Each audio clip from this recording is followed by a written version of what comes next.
ರಾಜ್ಯದಲ್ಲಿ ರಾಜಕೀಯದ ಕಾವು ಏರುತ್ತಿದ್ದಂತೆ ಒಂದಿಷ್ಟು ಮಳೆ ಬಂದಿರುವ ವರದಿಗಳ ಮಧ್ಯೆ ನಾಳಿನ ರಾಜಕಾರಣ ಏನಾಗತ್ತೆ ಮತದಾನ ಅನ್ನೋದನ್ನ ನಿಮ್ಮ ಮುಂದೆ ಹಾಜರುಪಡಿಸ್ತೀವಿ. ಇವತ್ತಿನ ದಿನ ವೋಟ್ ಹಾಕೋದಕ್ಕೆ ಯಾರ್ಯಾರು ತಯಾರಿ ಮಾಡ್ಕೊಂಡಿದ್ದೀರಿ, ನಾಳೆ ಮರೆಯದೆ 14 ಕ್ಷೇತ್ರಗಳ ಅಟ್ಲೀಸ್ಟ್ ಮತದಾರರು ಬೆಳಗ್ಗೆ 7 ಗಂಟೆಯಿಂದ ಸಂಜೆ 6 ಗಂಟೆಯ ಒಳಗೆ 5 ನಿಮಿಷ ಪುರುಸೊತ್ತು ಮಾಡಿಕೊಂಡು ಮತವನ್ನು ಹಾಕಿದ್ರೆ ನಾವೇ ಭಾಗ್ಯವಂತರು. ಕಾರಣ, ಈ ದೇಶವನ್ನು ಮುನ್ನಡೆಸುವ ಚುಕ್ಕಾಣಿಯವರಿಗೆ ಕೊಟ್ಟು ಆಮೇಲೆ ನಾವು ಮಲಗಿಕೊಳ್ಳಬಹುದು. ಹಾಗಾಗಿ 5 ವರ್ಷ ಮಲಗುವ ತೀರ್ಮಾನ ಮಾಡುವ ಮತದಾರ ಈಗ ಅಟ್ಲೀಸ್ಟ್ ಎಚ್ಚೆತ್ತು ವೋಟ್ ಹಾಕಿದ್ರೆ ನೀವು ವೆರಿ ಗುಡ್ ಸಿಟಿಸನ್ಸ್, ಅಷ್ಟು ಮಾತ್ರ ನಿಜ. ಯಾರಿಗೆ ಬೇಕಾದರೂ ಹಾಕ್ಕೊಳ್ಳಿ, ಬೇಕಾದ್ರೆ ಕಾಂಗ್ರೆಸ್ಗಾರು ಹಾಕ್ಕೊಳ್ಳಿ, ಬೇಕಾದ್ರೆ BJPಗಾರು ಹಾಕ್ಕೊಳ್ಳಿ, ಬೇಕಾದ್ರೆ ನೋಟಾನಾದರೂ ಹಾಕಿ. ಅಟ್ಲೀಸ್ಟ್ ನಿಮ್ಗೆ ಇಂಟ್ರೆಸ್ಟ್ ಇಲ್ಲದಿದ್ದರೆ ಹೋಗ್ಬಿಟ್ಟು ನೋಟಾ ಹಾಕಿ ಬನ್ನಿ, ಬಟ್ ಹಾಕದೆ ಮಾತ್ರ ಇರಬೇಡಿ. ಮ್ಯಾಸಿವ್ಲಿ ಹಾಕಿ ನೋಟಾ ಹೇಳ್ತೀನಿ, ನಾಲಾಯಕಗಳು ಎಲ್ಲರೂ ಅಂತ, ಅವಾಗಲಾರು ದಾರಿಗೆ ಬರ್ತಾರೆ ಅಂತ ಕಾಣುತ್ತೆ. ಆಲ್ ರೈಟ್, ಈ ಎಲ್ಲ ವಿಚಾರಗಳನ್ನು ನಿಮ್ಮ ಮುಂದೆ ಹಾಜರುಪಡಿಸ್ತೀವಿ. ಆದರೆ ಅದಕ್ಕೆ ಮೊದಲು ಕೆಲವು ವಿವರಗಳನ್ನು ನಿಮ್ಮ ಮುಂದೆ ಕೊಡ್ತೀವಿ. ಪ್ರಜಾಪ್ರಭುತ್ವದ ಹಬ್ಬ, ಭವಿಷ್ಯಕ್ಕಾಗಿ ಪ್ರಜೆಗಳು ತಮ್ಮ ಪವರ್ನ ಈಗ ನೀವು ತೋರಿಸುವಂತಹ ಸಮಯ ಬಂದಿದೆ. ದಕ್ಷಿಣ ಕರ್ನಾಟಕದ 14 ಕ್ಷೇತ್ರಗಳಲ್ಲಿ ನಾಳೆ ಬೆಳಿಗ್ಗೆ 7 ಗಂಟೆಯಿಂದ ಮತದಾನ. ಎಲ್ಲ ಕ್ಷೇತ್ರಗಳಲ್ಲಿ ಈಗಾಗಲೇ EVM ಮತ್ತು VVPATಗಳ ಅಳವಡಿಕೆಯನ್ನ ಮುಗಿಸಿದ್ದಾರೆ. ಭದ್ರತೆಯ ಸಿದ್ಧತೆ ಕೂಡ ನಡೆದಿದೆ. 14 ಕ್ಷೇತ್ರಗಳ ಪೈಕಿ 13ರಲ್ಲಿ BJP, 10ರಲ್ಲಿ ಕಾಂಗ್ರೆಸ್, 4ರಲ್ಲಿ JDS ಸ್ಪರ್ಧಿಸಿದೆ. ಈ ಕ್ಷೇತ್ರಗಳ ಪೈಕಿ ಮಂಡ್ಯ ನಾವೀಗಾಗಲೇ ಎಲ್ಲರಿಗೂ ಗೊತ್ತಿರುವ ಪ್ರಕಾರ ಅತ್ಯಂತ ಹೈ ವೋಲ್ಟೇಜ್ ರಣಕಣವಾಯಿತು, ಹಾಟ್ ಸೀಟ್ ಅನಿಸ್ಕೊಂಡ್ಬಿಡ್ತು. 14 ಕ್ಷೇತ್ರಗಳು ಯಾರು, ಅಲ್ಲೇನು ಅಭ್ಯರ್ಥಿಗಳಿದ್ದಾರೆ ಅಂತ ಕೊನೆಕ್ಷಣದ ಈ ವರದಿಯನ್ನು ನೋಡೋಣ ನಿಮ್ಮ ಸ್ಕ್ರೀನ್ನಲ್ಲಿ. ಮಂಡ್ಯ ಅತ್ಯಂತ ದೀರ್ಘವಾದಂತಹ ಅಥವಾ ಅತ್ಯಂತ ಕ್ಲಿಷ್ಟವಾದಂತಹ ಪ್ರಚಾರಕ್ಕೆ ಗುರಿಯಾಗಿದ್ದಂತಹ ಕ್ಷೇತ್ರ. ಒಂದು ರೀತಿ ಹೊಡಿಬಡಿ ಇಲ್ಲದಿದ್ದರೂ ದೈಹಿಕವಾಗಿ ಬಿರುಸಿನ ಮಾತಿನ ಹೋರಾಟಕ್ಕೆ, ಸಂಘರ್ಷಕ್ಕೆ ಏನು ಕೊರತೆ ಇರಲಿಲ್ಲ. ಕೆಲವೊಮ್ಮೆ ವೈಯಕ್ತಿಕವಾಗಿ ಕಾಣಿಸಿದರೂ ಕೆಲವು ಚುನಾವಣಾ ಸಂದರ್ಭದಲ್ಲಿ ಬಂದು ಹೋಗುವಂತಹ ಒಂದು ರೀತಿ ಮಳೆ ಸುರಿಸಿ ಖಾಲಿ ಆಗೋ ಮೋಡಗಳ ಥರ ಕಾಣಿಸ್ತಾ ಇತ್ತು ನನಗೆ. But in the end at least ಒಂದು 3-4 ಜನ ಎರಡೂ ಕಡೆ ಕ್ಯಾಂಪೇನ್ಗಳ ತಂಡದಲ್ಲಿ, ಈ ಕಡೆಯಿಂದ ಒಂದು 3-4 ಜನ, ಆ ಕಡೆಯಿಂದ ಒಂದು 3-4 ಜನ, ಅವರಿಬ್ಬರೂ ನನ್ನ ಲೆಕ್ಕಾಚಾರದಲ್ಲಿ ಇದನ್ನ ಸಣ್ಣದಾಗಿ ವೈಯಕ್ತಿಕ ವೈಷಮ್ಯಕ್ಕೆ ತಿರುಗಿಸಿಕೊಂಡರು. ಈ ಕ್ಷೇತ್ರದಲ್ಲಿ ಸುಮಲತಾ ಪಕ್ಷೇತರ ಟೆಕ್ನಿಕಲಿ, ಬಿಕಾಸ್ ಆನ್ ಪೇಪರ್ ಹಾಗೆ ಇರುತ್ತೆ ನಿಮಗೆ ನಾಳೆ, ಆದರೆ ಶಿ ಸಪೋರ್ಟೆಡ್ ಬೈ BJP ಮತ್ತೆ ರೈತ ಸಂಘ ಮತ್ತೆ ಕಾಂಗ್ರೆಸ್ಸಿನ ಅತೃಪ್ತ ನಾಯಕರ ಬಣ. ಹಾಗಾಗಿ ಒಂಥರ sort of a political candidate but technically independent candidate versus Nikhil Kumaraswamy JDSನಿಂದ ಮೈತ್ರಿ ಪಕ್ಷದ ಅಭ್ಯರ್ಥಿಯಾಗಿ. ಹಾಗೆ ನೋಡಿದ್ರೆ ಮಂಡ್ಯದಲ್ಲಿ ಈ ಸ್ಪರ್ಧೆಯೇ ಈ ರಣಕಣದ ಈ ಕಾವನ್ನು ಎಬ್ಬಿಸೋದಕ್ಕೆ ಕಾರಣ ಆಯಿತು ಅನ್ಸತ್ತೆ ಬಹುಶಃ. ಇದಲ್ಲದೆ ಬೇರೆ ಸ್ಪರ್ಧೆ ಇದ್ದಿದ್ದು ಇಷ್ಟ ಆಗ್ತಿತ್ತು ಅಲ್ಲೋ ನನಗೆ ಗೊತ್ತಿಲ್ಲ, ಐ ಡೋಂಟ್ ನೋ ಅದೇನಾಗ್ತಿತ್ತು ಅಂತ. ಬಟ್ ಫೈನಲಿ ಇವರಿಬ್ಬರ ಸ್ಪರ್ಧೆಯಿಂದಾಗಿ ಇಡೀ ರಾಜ್ಯದ ಚುನಾವಣಾ ಚಿತ್ರಣವನ್ನು ಬದಲಾಯಿಸಿತು. ಎಲ್ಲ ಪ್ರಚಾರವು ಅಲ್ಲಿಗೆ ಸೀಮಿತವಾಗಿ ಹೋಗಿತ್ತು. ನೆಕ್ಸ್ಟ್ ತುಮಕೂರು, ಇನ್ನು ನಮ್ಮ ನೆರೆಯ ಜಿಲ್ಲೆ. ತುಮಕೂರಿನಲ್ಲಿ GS ಬಸವರಾಜು BJP ಮತ್ತು ಗೇನ್ ಈ ಕ್ಷೇತ್ರಕ್ಕೆ ದೇವೇಗೌಡರು ಹೋಗ್ತಾರೆ ಅನ್ನೋ ಲೆಕ್ಕಾಚಾರ ಯಾರಿಗೂ ಇರಲಿಲ್ಲ. ಆದರೆ ಕೊನೆಕ್ಷಣದಲ್ಲಿ ಆದ ಪರಿಣಾಮ ಬಸವರಾಜುವು ಎದ್ದೋ ಬಿದ್ದು ಓಡಿದಂತೆ ಮಾಡಿ ಪ್ರಚಾರವನ್ನು ಮಾಡಬೇಕಾಗಿ ಬಂತು. Probably BJP thought we can manage it out ಅಂತ ಅನ್ಕೊಂಡ್ಬಿಟ್ಟಿದ್ರು ಅನ್ಸತ್ತೆ. ಬಟ್ ನಾಟ್ ಸೋ, ಬಿಕಾಸ್ ಮುದ್ದನಮೇಗೌಡರಲ್ಲಿ ಇದ್ರು, ಅವರಿದ್ದಿದ್ರು ಇಷ್ಟೇ ತೀವ್ರವಾಗಿತ್ತು. ಆದರೆ ಇಷ್ಟು ಪ್ರಖರತೆಯನ್ನು ಪ್ರಚಾರದಲ್ಲಾಗಲಿ ಅಥವಾ ಇದರಲ್ಲಾಗಲಿಕ್ಕೆ ಅದು ಪಡ್ಕೋತಾ ಇರಲಿಲ್ಲ. ದೇವೇಗೌಡರ ಆಗಮನದ ಪರಿಣಾಮ ತುಮಕೂರಿನಲ್ಲಿ ಅದನ್ನು ನೀವು ಕಾಣಿಸುತ್ತು. ಬಸವರಾಜು ಒಮ್ಮೆ ಅಲ್ಲೊಮ್ಮೆ ಇಲ್ಲೊಮ್ಮೆ ಒಂದಿಷ್ಟು ತಮ್ಮ ಮಾತಿನ ಹಿಡಿತವನ್ನು ಕಳೆದುಕೊಂಡ್ರು ಅನ್ನೋದು ಕಾಣಿಸ್ತು. ಅದೇ ರೀತಿ ದೇವೇಗೌಡರು ಕೂಡ ಪ್ರತ್ಯಕ್ಷವಾಗಿ ಅಪ್ರತ್ಯಕ್ಷವಾಗಿ ಅಲ್ಲಲ್ಲೂ ಒಂದಷ್ಟು ಕುರುಂಬಗಳನ್ನು ಬಿಸಾಕಿದ್ರು. ವಾಟ್ ಎವರ್ ಇಟ್ ಈಸ್, ನೀವು ನಾಳೆ ತೀರ್ಮಾನ ಮಾಡಬೇಕು. ತುಮಕೂರಿನಲ್ಲಿ ಇಬ್ಬರು ಹಿರಿಯರು, ಇಬ್ಬರಿಗೂ ವಯಸ್ಸಿನಲ್ಲೂ ಕೂಡ ದೇವೇಗೌಡರು ದೊಡ್ಡವರು, ಬಸವರಾಜು ಚಿಕ್ಕವರು ಇರಬಹುದು. ಬಟ್ ಭಾರತೀಯ ಜನತಾ ಪಕ್ಷದ 75 ವರ್ಷದ ವಯಸ್ಸಿನ ಮಿತಿಯನ್ನ ಏನು ಪೂರೈಸುವಂಥವ್ರೇನಲ್ಲ ಅವರು ಬಸವರಾಜ್ ಅವರು. Because he has cross that again shows BJP very calculatively ತನಗೆ ಬೇಕಾದ ಜಾಗದಲ್ಲಿ ಬೇಕಾದ ರೀತಿಯಲ್ಲಿ ತನ್ನ ನಿಯಮಗಳನ್ನು ಇದು ಮಾಡಿಕೊಂಡಿದೆ. ಸ್ಟಿಲ್ ದೇರ್ ಡಿಸಿಷನ್, ಈಗ ನಿಮ್ಮ ಡಿಸಿಷನ್ಗೆ ನಾಳೆ ಸಮಯ. That is Tumakuru, Basavaraju BJP versus HD ದೇವೇಗೌಡರು JDS ಮೈತ್ರಿಯಿಂದ. 3ನೇ ಕಾನ್ಸ್ಟಿಟ್ಯೂಯೆನ್ಸಿ ಕ್ಷೇತ್ರ ಹಾಸನ. ನಾಳೆ ನೀವು ಮತ ಹಾಕ್ತಾ ಇರುವಂಥದ್ದು. ಸಾಮಾನ್ಯವಾಗಿ ಹಾಸನದ ರಾಜಕಾರಣ ಯಾವಾಗಲೂ ತುರುಸಿನಿಂದ ಕೂಡಿರುತ್ತೆ, ತೀವ್ರತರವಾದಂತಹ ಸೆಣಸಾಟಗಳು ಇರುತ್ತವೆ. ಆದರೆ ಇತ್ತೀಚಿನ ದಿನಗಳಲ್ಲಿ ಲೋಕಸಭಾ ವಿಚಾರಕ್ಕೆ ಬಂದಾಗ ದೇವೇಗೌಡರು ಇರ್ತಾ ಇದ್ದಿದ್ದರಿಂದ ಅಷ್ಟಿರಲಿಲ್ಲ, ಒಂದಿಷ್ಟು ಹವಾ ಏಳ್ತಿತ್ತು, ಬಟ್ ಅದು ಅಲ್ಲಿಗೆ ತಣ್ಣಗಾಗಿ ಹೋಗ್ತಿತ್ತು. ಬಟ್ ಈ ಬಾರಿ ಮಂಡ್ಯದಲ್ಲಿ ಏನಾಯಿತು ಅದು ಹಾಸನದಲ್ಲಿ ರಿಪೀಟ್ ಆಗಕ್ಕೆ ಸ್ಟಾರ್ಟ್ ಆಯಿತು. ಪ್ರಾಬಬಲಿ ಫ್ಯಾಮಿಲಿ ರಾಜಕಾರಣ, ಕುಟುಂಬ ರಾಜಕಾರಣದ ಒಂದು ಆರೋಪವನ್ನು JDS ಮತ್ತೆ ಮತ್ತೆ ಮತ್ತೆ ಕೇಳಿಸ್ಕೋಬೇಕಾಗಿ ಬಂತು.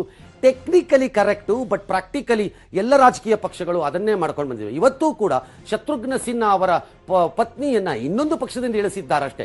ಲಕ್ನೋದಲ್ಲಿ ರಾಜನಾಥ್ ಸಿಂಗ್ ವಿರುದ್ಧ ಇಳಿಸಿದ್ದಾರೆ. ಹಾಗಾಗಿ ದೇರ್ ಇಸ್ ನೋ ಎಂಡ್. ಅಪ್ಪ ಮಕ್ಕಳು ಅಥವಾ ಗಂಡ ಹೆಂಡತಿ, ಅಣ್ಣ ತಮ್ಮ, ಮಾವ ಸೊಸೆ, ಇವೆಲ್ಲ ಯಾವುದು ಎಂಡ್ ಇದ್ದಂಗೆ ಕಾಣಿಸ್ತಾ ಇಲ್ಲ ಯಾವ ರಾಜ್ಯದಲ್ಲೂ ನನಗೆ. But why did JDS had to face this in Hassan ಮತ್ತು ಮಂಡ್ಯ ಅಂತಂದ್ರೆ ಪ್ರಾಬಬಲಿ ಕರ್ನಾಟಕದ ಮತದಾರರ ಮೆಂಟ್ಯಾಲಿಟಿ, ಅವರ ಮಾನಸಿಕ ಸ್ಥಿತಿ ಥರ್ಡ್ ಜನರೇಷನ್ಗೆ ಇನ್ನೂ ರೆಡಿಯಾಗಿಲ್ಲ ಅಂತ ಕಾಣಿಸುತ್ತೆ ಪ್ರಾಬಬಲಿ ನನ್ನ ಲೆಕ್ಕಾಚಾರದಲ್ಲಿ. ಹಾಗಾಗಿ ಥರ್ಡ್ ಜನರೇಷನ್ ಆದಾಗ ಏನಪ್ಪಾ ಇದು ಅಪ್ಪ ಮಕ್ಕಳು ಮೊಮ್ಮಕ್ಕಳು ಬಂದುಬಿಟ್ರಾ ಅನ್ನೋದು ತಗಲಾಕೋತು ಅಂತ ಕಾಣುತ್ತೆ. May be in next 3-4 years or 5 years ಇನ್ನೊಂದು 2 ಎಲೆಕ್ಷನ್ನಲ್ಲಿ ಈ ಥರ ಭಾಳ ಫ್ಯಾಮಿಲಿಗಳಲ್ಲಿ ಮೊಮ್ಮಕ್ಕಳು ಬರ್ಬೋದು, ಮರಿಮಕ್ಕಳು ಬರ್ಬೋದು. You have to be ready ಅಷ್ಟೇ. ಡಿಗ್ರಡೇಷನ್ಗೆ ರೆಡಿ ಆಗ್ತಾ ಹೋಗ್ಬೇಕಷ್ಟೇ ನಾವು. That's how it happen.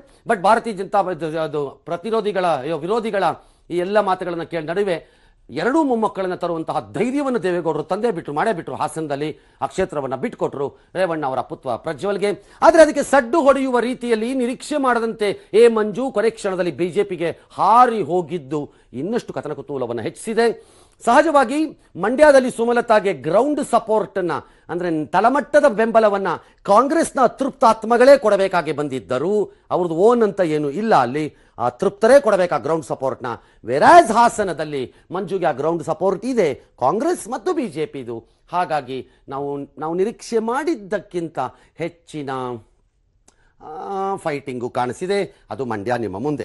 Udupi Chikkamagaluru Shobha Karandlaje ಭಾರತೀಯ ಜನತಾ ಪಕ್ಷ ಮತ್ತು ಪ್ರಮೋದ್ ಮಧ್ವರಾಜ್ ಈ ಕ್ಷೇತ್ರದಲ್ಲಿ ನಿಮ್ಮ ಮುಂದೆ ಹಾಜರಾಗಿದ್ದಾರೆ. ಹಾಗೆ ನೋಡಿದ್ರೆ ಆರಂಭ ದಿನದಿಂದ ಈ ಉಡುಪಿ ಚಿಕ್ಕಮಗಳೂರು ಕ್ಷೇತ್ರವನ್ನ Shobha Karandlaje might be easy ಅನ್ನೋ ತರಾನೇ ಇತ್ತು. ಬಟ್ ಅದು JDSಗೆ ಅಲಾಟ್ಮೆಂಟ್ ಆದಾಗ JDS had a no candidate. Actually ಅವ್ರ ಯಾವುದೇ ಅಭ್ಯರ್ಥಿ ಇರಲಿಲ್ಲ. ಪರಿಣಾಮ ಕಾಂಗ್ರೆಸ್ಸಿನಲ್ಲಿ ಇದ್ದಂಥ Pramod Madhwaraj, in fact former minister ಕಾಂಗ್ರೆಸ್ನಲ್ಲಿ, ಅವ್ರನ್ನ JDSಗೆ ಆಮದು ಮಾಡಿಕೊಂಡು ಒಂದು ರೀತಿ ಲೀನ್ ಸರ್ವಿಸಸ್ ಅಂತ ಗವರ್ಮೆಂಟ್ನಲ್ಲಿ ಹೇಳ್ತೀವಿ, ಅಥವಾ ಲೀನ್ ಸರ್ವಿಸಸ್ ಮೇಲೆ JDSಗೆ ಕಳಿಸ್ದಂಗೆ ಮಾಡಿಕೊಂಡ್ರು. Same which Congress has done in Lucknow. ಇವತ್ತು ಶತ್ರುಘ್ನ ಸಿನ್ಹಾನ ಕಾಂಗ್ರೆಸ್ಸಿಗೆ ಸೇರಿಸಿಕೊಂಡಿರುವಂಥದ್ದು ಪಕ್ಷ ಅವರ ಪತ್ನಿಯನ್ನ SP ಗೆ ಕಳಿಸ್ಕೊಟ್ಟಿದ್ದಾರೆ. ಹಾಗಾಗಿ ಪತ್ನಿನ SP ಇಂದ ಕಂಟೆಸ್ಟ್ ಮಾಡಿಸ. ಸೇಮ್ ಇಲ್ಲೂ ಪ್ರಮೋದ್ ಮಧ್ವರಾಜ್ನ ಸ್ವಲ್ಪ ಟೆಕ್ನಿಕಲ್ ಅಲ್ಲೊಂದು ರೌಂಡ್ ಹೋಗಿ ಬನ್ನಿ ನೀವು ಆ ಕಡೆಗೆ ಅಂತ ಕಳಿಸಿದ್ದಂಗಿತ್ತು. JDSನ ಬಾವುಟವನ್ನು ಹಿಡಿದು ಹೊರಟಂತ ಪ್ರಮೋದ್ ಮಧ್ವರಾಜ್ ಒಂದಿಷ್ಟು ಸ್ಪರ್ಧೆಯನ್ನು ಅಲ್ಲಿ ಆಫರ್ ಮಾಡಿರೋದು ಉಂಟು.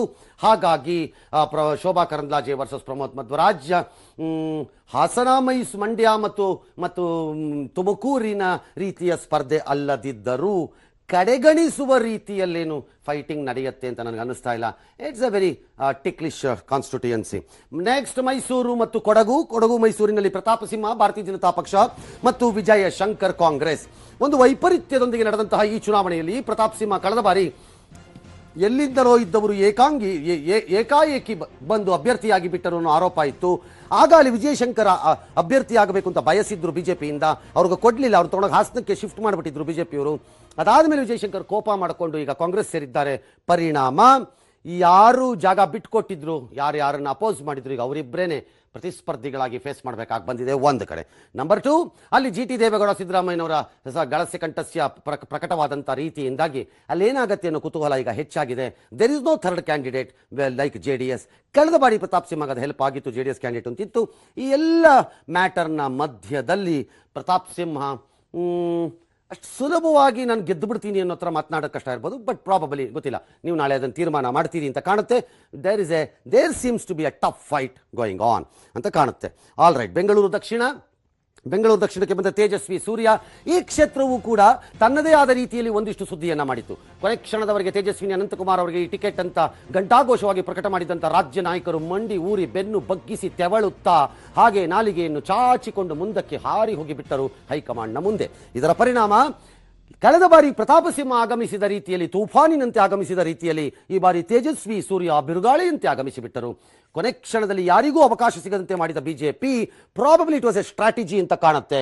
ಇನ್ಯಾರು ಇದಕ್ಕೆ ಪ್ರತಿರೋಧವನ್ನು ವ್ಯಕ್ತಪಡಿಸಿ ಪ್ರಾಬಬಲಿ ರೆಬೆಲ್ ಗಿಬಲ್ ಆಗಿಬಿಡ್ತಾರೋ ಅನ್ನೋ ಬೈಕೆ ಲಾಸ್ಟ್ ಮಿನಿಟ್ನಲ್ಲಿ ಇನ್ಯಾರಿಗೂ ನಾಮಿನೇಷನ್ ಹಾಕಕ್ಕೆ ಜಾಗ ಕೊಡದೇ ಇರೋ ರೀತಿ ಅದನ್ನು ಅನೌನ್ಸ್ ಮಾಡಿದ್ರು. ಅಂತಿಮವಾಗಿ ಆ ವ್ಯಕ್ತಿ ಭಾರತೀಯ ಜನತಾ ಪಕ್ಷದ ಅಭ್ಯರ್ಥಿ ಆದರು. ಲೇಟರ್ ತೇಜಸ್ವಿ ಅನಂತಕುಮಾರ್ ಬಂದರು, ಕ್ಯಾಂಪೇನ್ ಮಾಡಿದ್ರು. You know it from the BJP camp. Versus on the other camp ಕಾಂಗ್ರೆಸ್ನಿಂದ ಹರಿಪ್ರಸಾದ್ ನರೇಂದ್ರ ಮೋದಿಯೇ ಬಂದು ಇಲ್ಲಿ ಕಂಟೆಸ್ಟ್ ಮಾಡಿಬಿಡ್ತಾರೆ ಅನ್ನೋ ರೂಮರ್ ಇತ್ತು. ಅದರ ಪರಿಣಾಮವಾಗಿ ಅವರು ಹರಿಪ್ರಸಾದ್ ಅಂತಂದು ಇಟ್ಟಿದ್ದಾರಂತೆ. I don't know. ಹಾಗಾಗಿ ಹರಿಪ್ರಸಾದ್ ಉಳ್ಕೋಬೇಕಾದಂಥ ಪರಿಸ್ಥಿತಿ ಬಂತು ಅನ್ನೋ ಲೆಕ್ಕಾಚಾರ. But still for the first time ಅಪಸ್ವರಗಳ ನಡುವೆ ಭಾರತೀಯ ಜನತಾ ಪಕ್ಷ ಬೆಂಗಳೂರು ದಕ್ಷಿಣ ಕ್ಷೇತ್ರದಲ್ಲಿ ಈ ಬಾರಿ ಚುನಾವಣೆಯನ್ನು ಎದುರಿಸ್ತಾ ಇದೆ. ಹಾಗಾಗಿ ಆ ದಕ್ಷಿಣ ಭಾಗದ ಜನರಿಗೆ ಬಿಟ್ಟಿದ್ದು. V don't know what type of response ಈ ಕ್ಷೇತ್ರದಲ್ಲಾಗಿರುವ ದಿಢೀರ್ ಬೆಳವಣಿಗೆಗಳಿಗೆ ನಾಳೆ ನೀವು ಮತದಾರರ ತೀರ್ಮಾನ ಮಾಡಬೇಕು. ಬೆಂಗಳೂರು ಉತ್ತರ DV. Sadananda Gowda again one more constituency. ಈ ಬಾರಿ ಹಳೆ ಮೈಸೂರಿನ ಎಲ್ಲ ಕಾನ್ಸ್ಟಿಟ್ಯೂಯನ್ಸಿಗೂ ಒಂದೊಂದು ವಿಚಿತ್ರವಾದಂತಹ ಲೆಕ್ಕಾಚಾರ ಇದ್ದಂಗೆ ಕಾಣುತ್ತೆ. Krishna Byregowda, Sadananda Gowda was A well decided candidature. ಅದು ಬಿಜೆಪಿಯಿಂದ ಯಾವುದೇ ಪ್ರಾಬ್ಲಮ್ ಇರಲಿಲ್ಲ. ಬಟ್ ಲಾಸ್ಟ್ ಮಿನಿಟ್ ಅಲ್ಲಿ JDS ಅದನ್ನ ಕಾಂಗ್ರೆಸ್ಗೆ ಬಿಟ್ಕೊಟ್ಟ ಪರಿಣಾಮ ಕೃಷ್ಣ ಬೈರೇಗೌಡರು ಒಳಕ್ಕೆ ಬಂದರು. ಇದರ ಪರಿಣಾಮ ಇವತ್ತು ಅಲ್ಲಿ ವಿಪರೀತವಾದಂಥ ಫೈಟಿಂಗ್ ಅನ್ನು ನೀವು ನೋಡ್ತಾ ಇದ್ದೀರಿ. Because you have not felt it. ನಿಮ್ಗೆ ಅದು ಅನ್ನಿಸದೇ ಇರ್ಬೋದು, ಕಾರಣ ಮಾಧ್ಯಮಗಳಲ್ಲಿ ಅದಷ್ಟು ವಿಪರೀತವಾದ ಪ್ರಚಾರಕ್ಕೆ ಬರೆದಿರಬಹುದು. ಬಿಕಾಸ್ ಮಂಡ್ಯ ಒಂದು ರೀತಿ ಈ ಬಾರಿ ಸಮುದ್ರ ದೊಡ್ಡ ರಾಕ್ಷಸನ ರೀತಿ ಎಲ್ಲವನ್ನೂ ಆಪೋಷಣ ತೆಗೆದುಕೊಂಡರ ಪರಿಣಾಮವಾಗಿ ಹಲವು ಕ್ಷೇತ್ರಗಳ ಒಂದು ದೊಡ್ಡ ಹೋರಾಟ ಅಥವಾ ಬಹಳ ಗಂಭೀರವಾದ ಹೋರಾಟ ಅಥವಾ ಬಹಳ ತೀವ್ರ ತುರುಸಿನಲ್ಲಿ ಹೋರಾಟ ಮಾಡ್ತಿರೋದು ಬೆಳಕಿಗೆ ಬರಲೇ ಇಲ್ಲ ಅಂತ ಕಾಣುತ್ತೆ. ಮೇ ಬಿ ಒನ್ ಕಾನ್ಸ್ಟಿಟ್ಯೂಯನ್ಸಿ ಅಂತ ಕಾಣುತ್ತೆ. All right. ಇನ್ನು ಬೆಂಗಳೂರು ಗ್ರಾಮಾಂತರ Ashwath Narayana versus D K Suresh.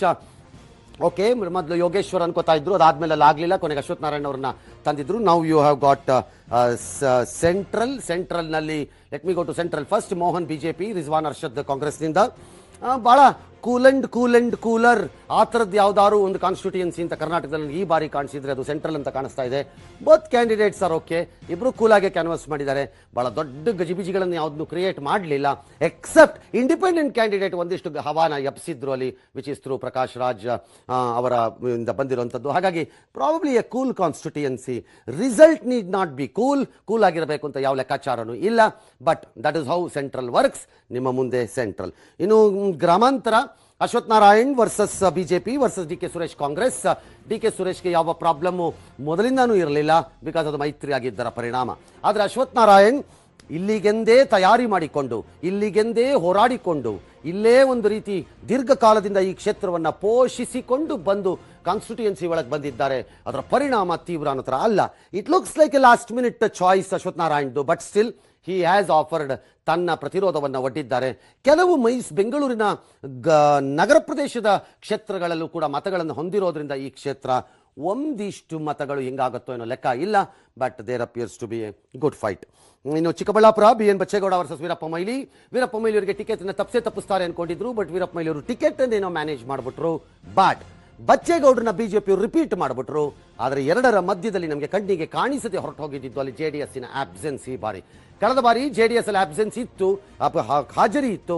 ಅದರ ಪರಿಣಾಮ ಕುಮಾರಸ್ವಾಮಿ ಅವರಲ್ಲಿ ನಿಂತಿದ್ದರಿಂದ ಒಂದಷ್ಟು ಮತಗಳು ಕಿತ್ಕೊಂಡು ಹೋಗಿತ್ತು. Which might help Congress candidate Veerappa Moily ಅನ್ನೋದೊಂದು ಲೆಕ್ಕಾಚಾರ ಇತ್ತು. But this time it looks like a very straight fight.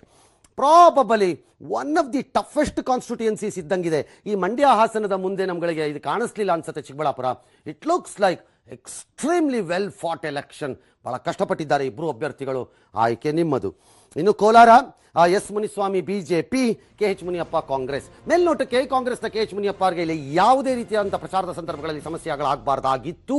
Because KH Muniyappa long standing ದೀರ್ಘಕಾಲದಿಂದ MP ಆಗಿ ಕ್ಷೇತ್ರದ ಮೇಲೆ ಹಿಡಿತವನ್ನು ಸಾಧಿಸಿದ್ದಾರೆ. ಹಾಗೆ ನೋಡಿದ್ರೆ ಭಾರತೀಯ ಜನತಾ ಪಕ್ಷದ ಅಭ್ಯರ್ಥಿ, ಬಹಳ ದೀರ್ಘಕಾಲದ ರಾಜಕಾರಣಿ, ಅನುಭವ ಇರುವಂಥ ವ್ಯಕ್ತಿ, 10 ಚುನಾವಣೆಗಳನ್ನು ನೋಡಿರುವಂಥವ್ರು ಏನು ಅಲ್ಲ. But still Muniyappa seems to be ಒಂಥರ ಇಂಟರ್ನಲ್ ಕೆಲವು ಇಶ್ಯೂಸ್ ರೈಸ್ ಆದ ಪರಿಣಾಮವಾಗಿ ಆ ಕ್ಷೇತ್ರ ಒಂದಷ್ಟು ಕುತೂಹಲಕ್ಕೆ ದಾರಿ ಮಾಡಿಕೊಟ್ಟಿದೆ. ಹಾಗಾಗಿ ನಾವು what we could have seen it as very cool constituency ಆಗ್ಬೋದು. ಬೆಂಗಳೂರು ಸೆಂಟ್ರಲ್ ತರ ಅಂತ ಅನ್ಕೋತಾ ಇದ್ದಿದ್ದು ಟಫ್ ಫೈಟ್ಗೆ ಬಂದಂಗೆ ಕಾಣಿಸ್ತಾ ಇದೆ. ಎಗೈನ್ ಟಫಾ ಅಲ್ವಾ ಅನ್ನೋದನ್ನ ನಾಳೆ ನೀವು ಬೆಳಗ್ಗೆ 7ರಿಂದ ಸಂಜೆ 6ರವರೆಗೆ ತೀರ್ಮಾನ ಮಾಡಬೇಕು. ಇನ್ನು ದಕ್ಷಿಣ ಕನ್ನಡ ನಳಿನ್ ಕುಮಾರ್ ಕಟೀಲ್ ಮತ್ತು ಮಿಥುನ್ ರೈ ಕಾಂಗ್ರೆಸ್ಸಿನಿಂದ. ಎಗೈನ್ ಸಂಘ ಪರಿವಾರದ ಬಹುದೊಡ್ಡ ಶಕ್ತಿ ಇರಬಹುದಾದಂಥ ಒಂದು ಕ್ಷೇತ್ರ ಮಂಗಳೂರು.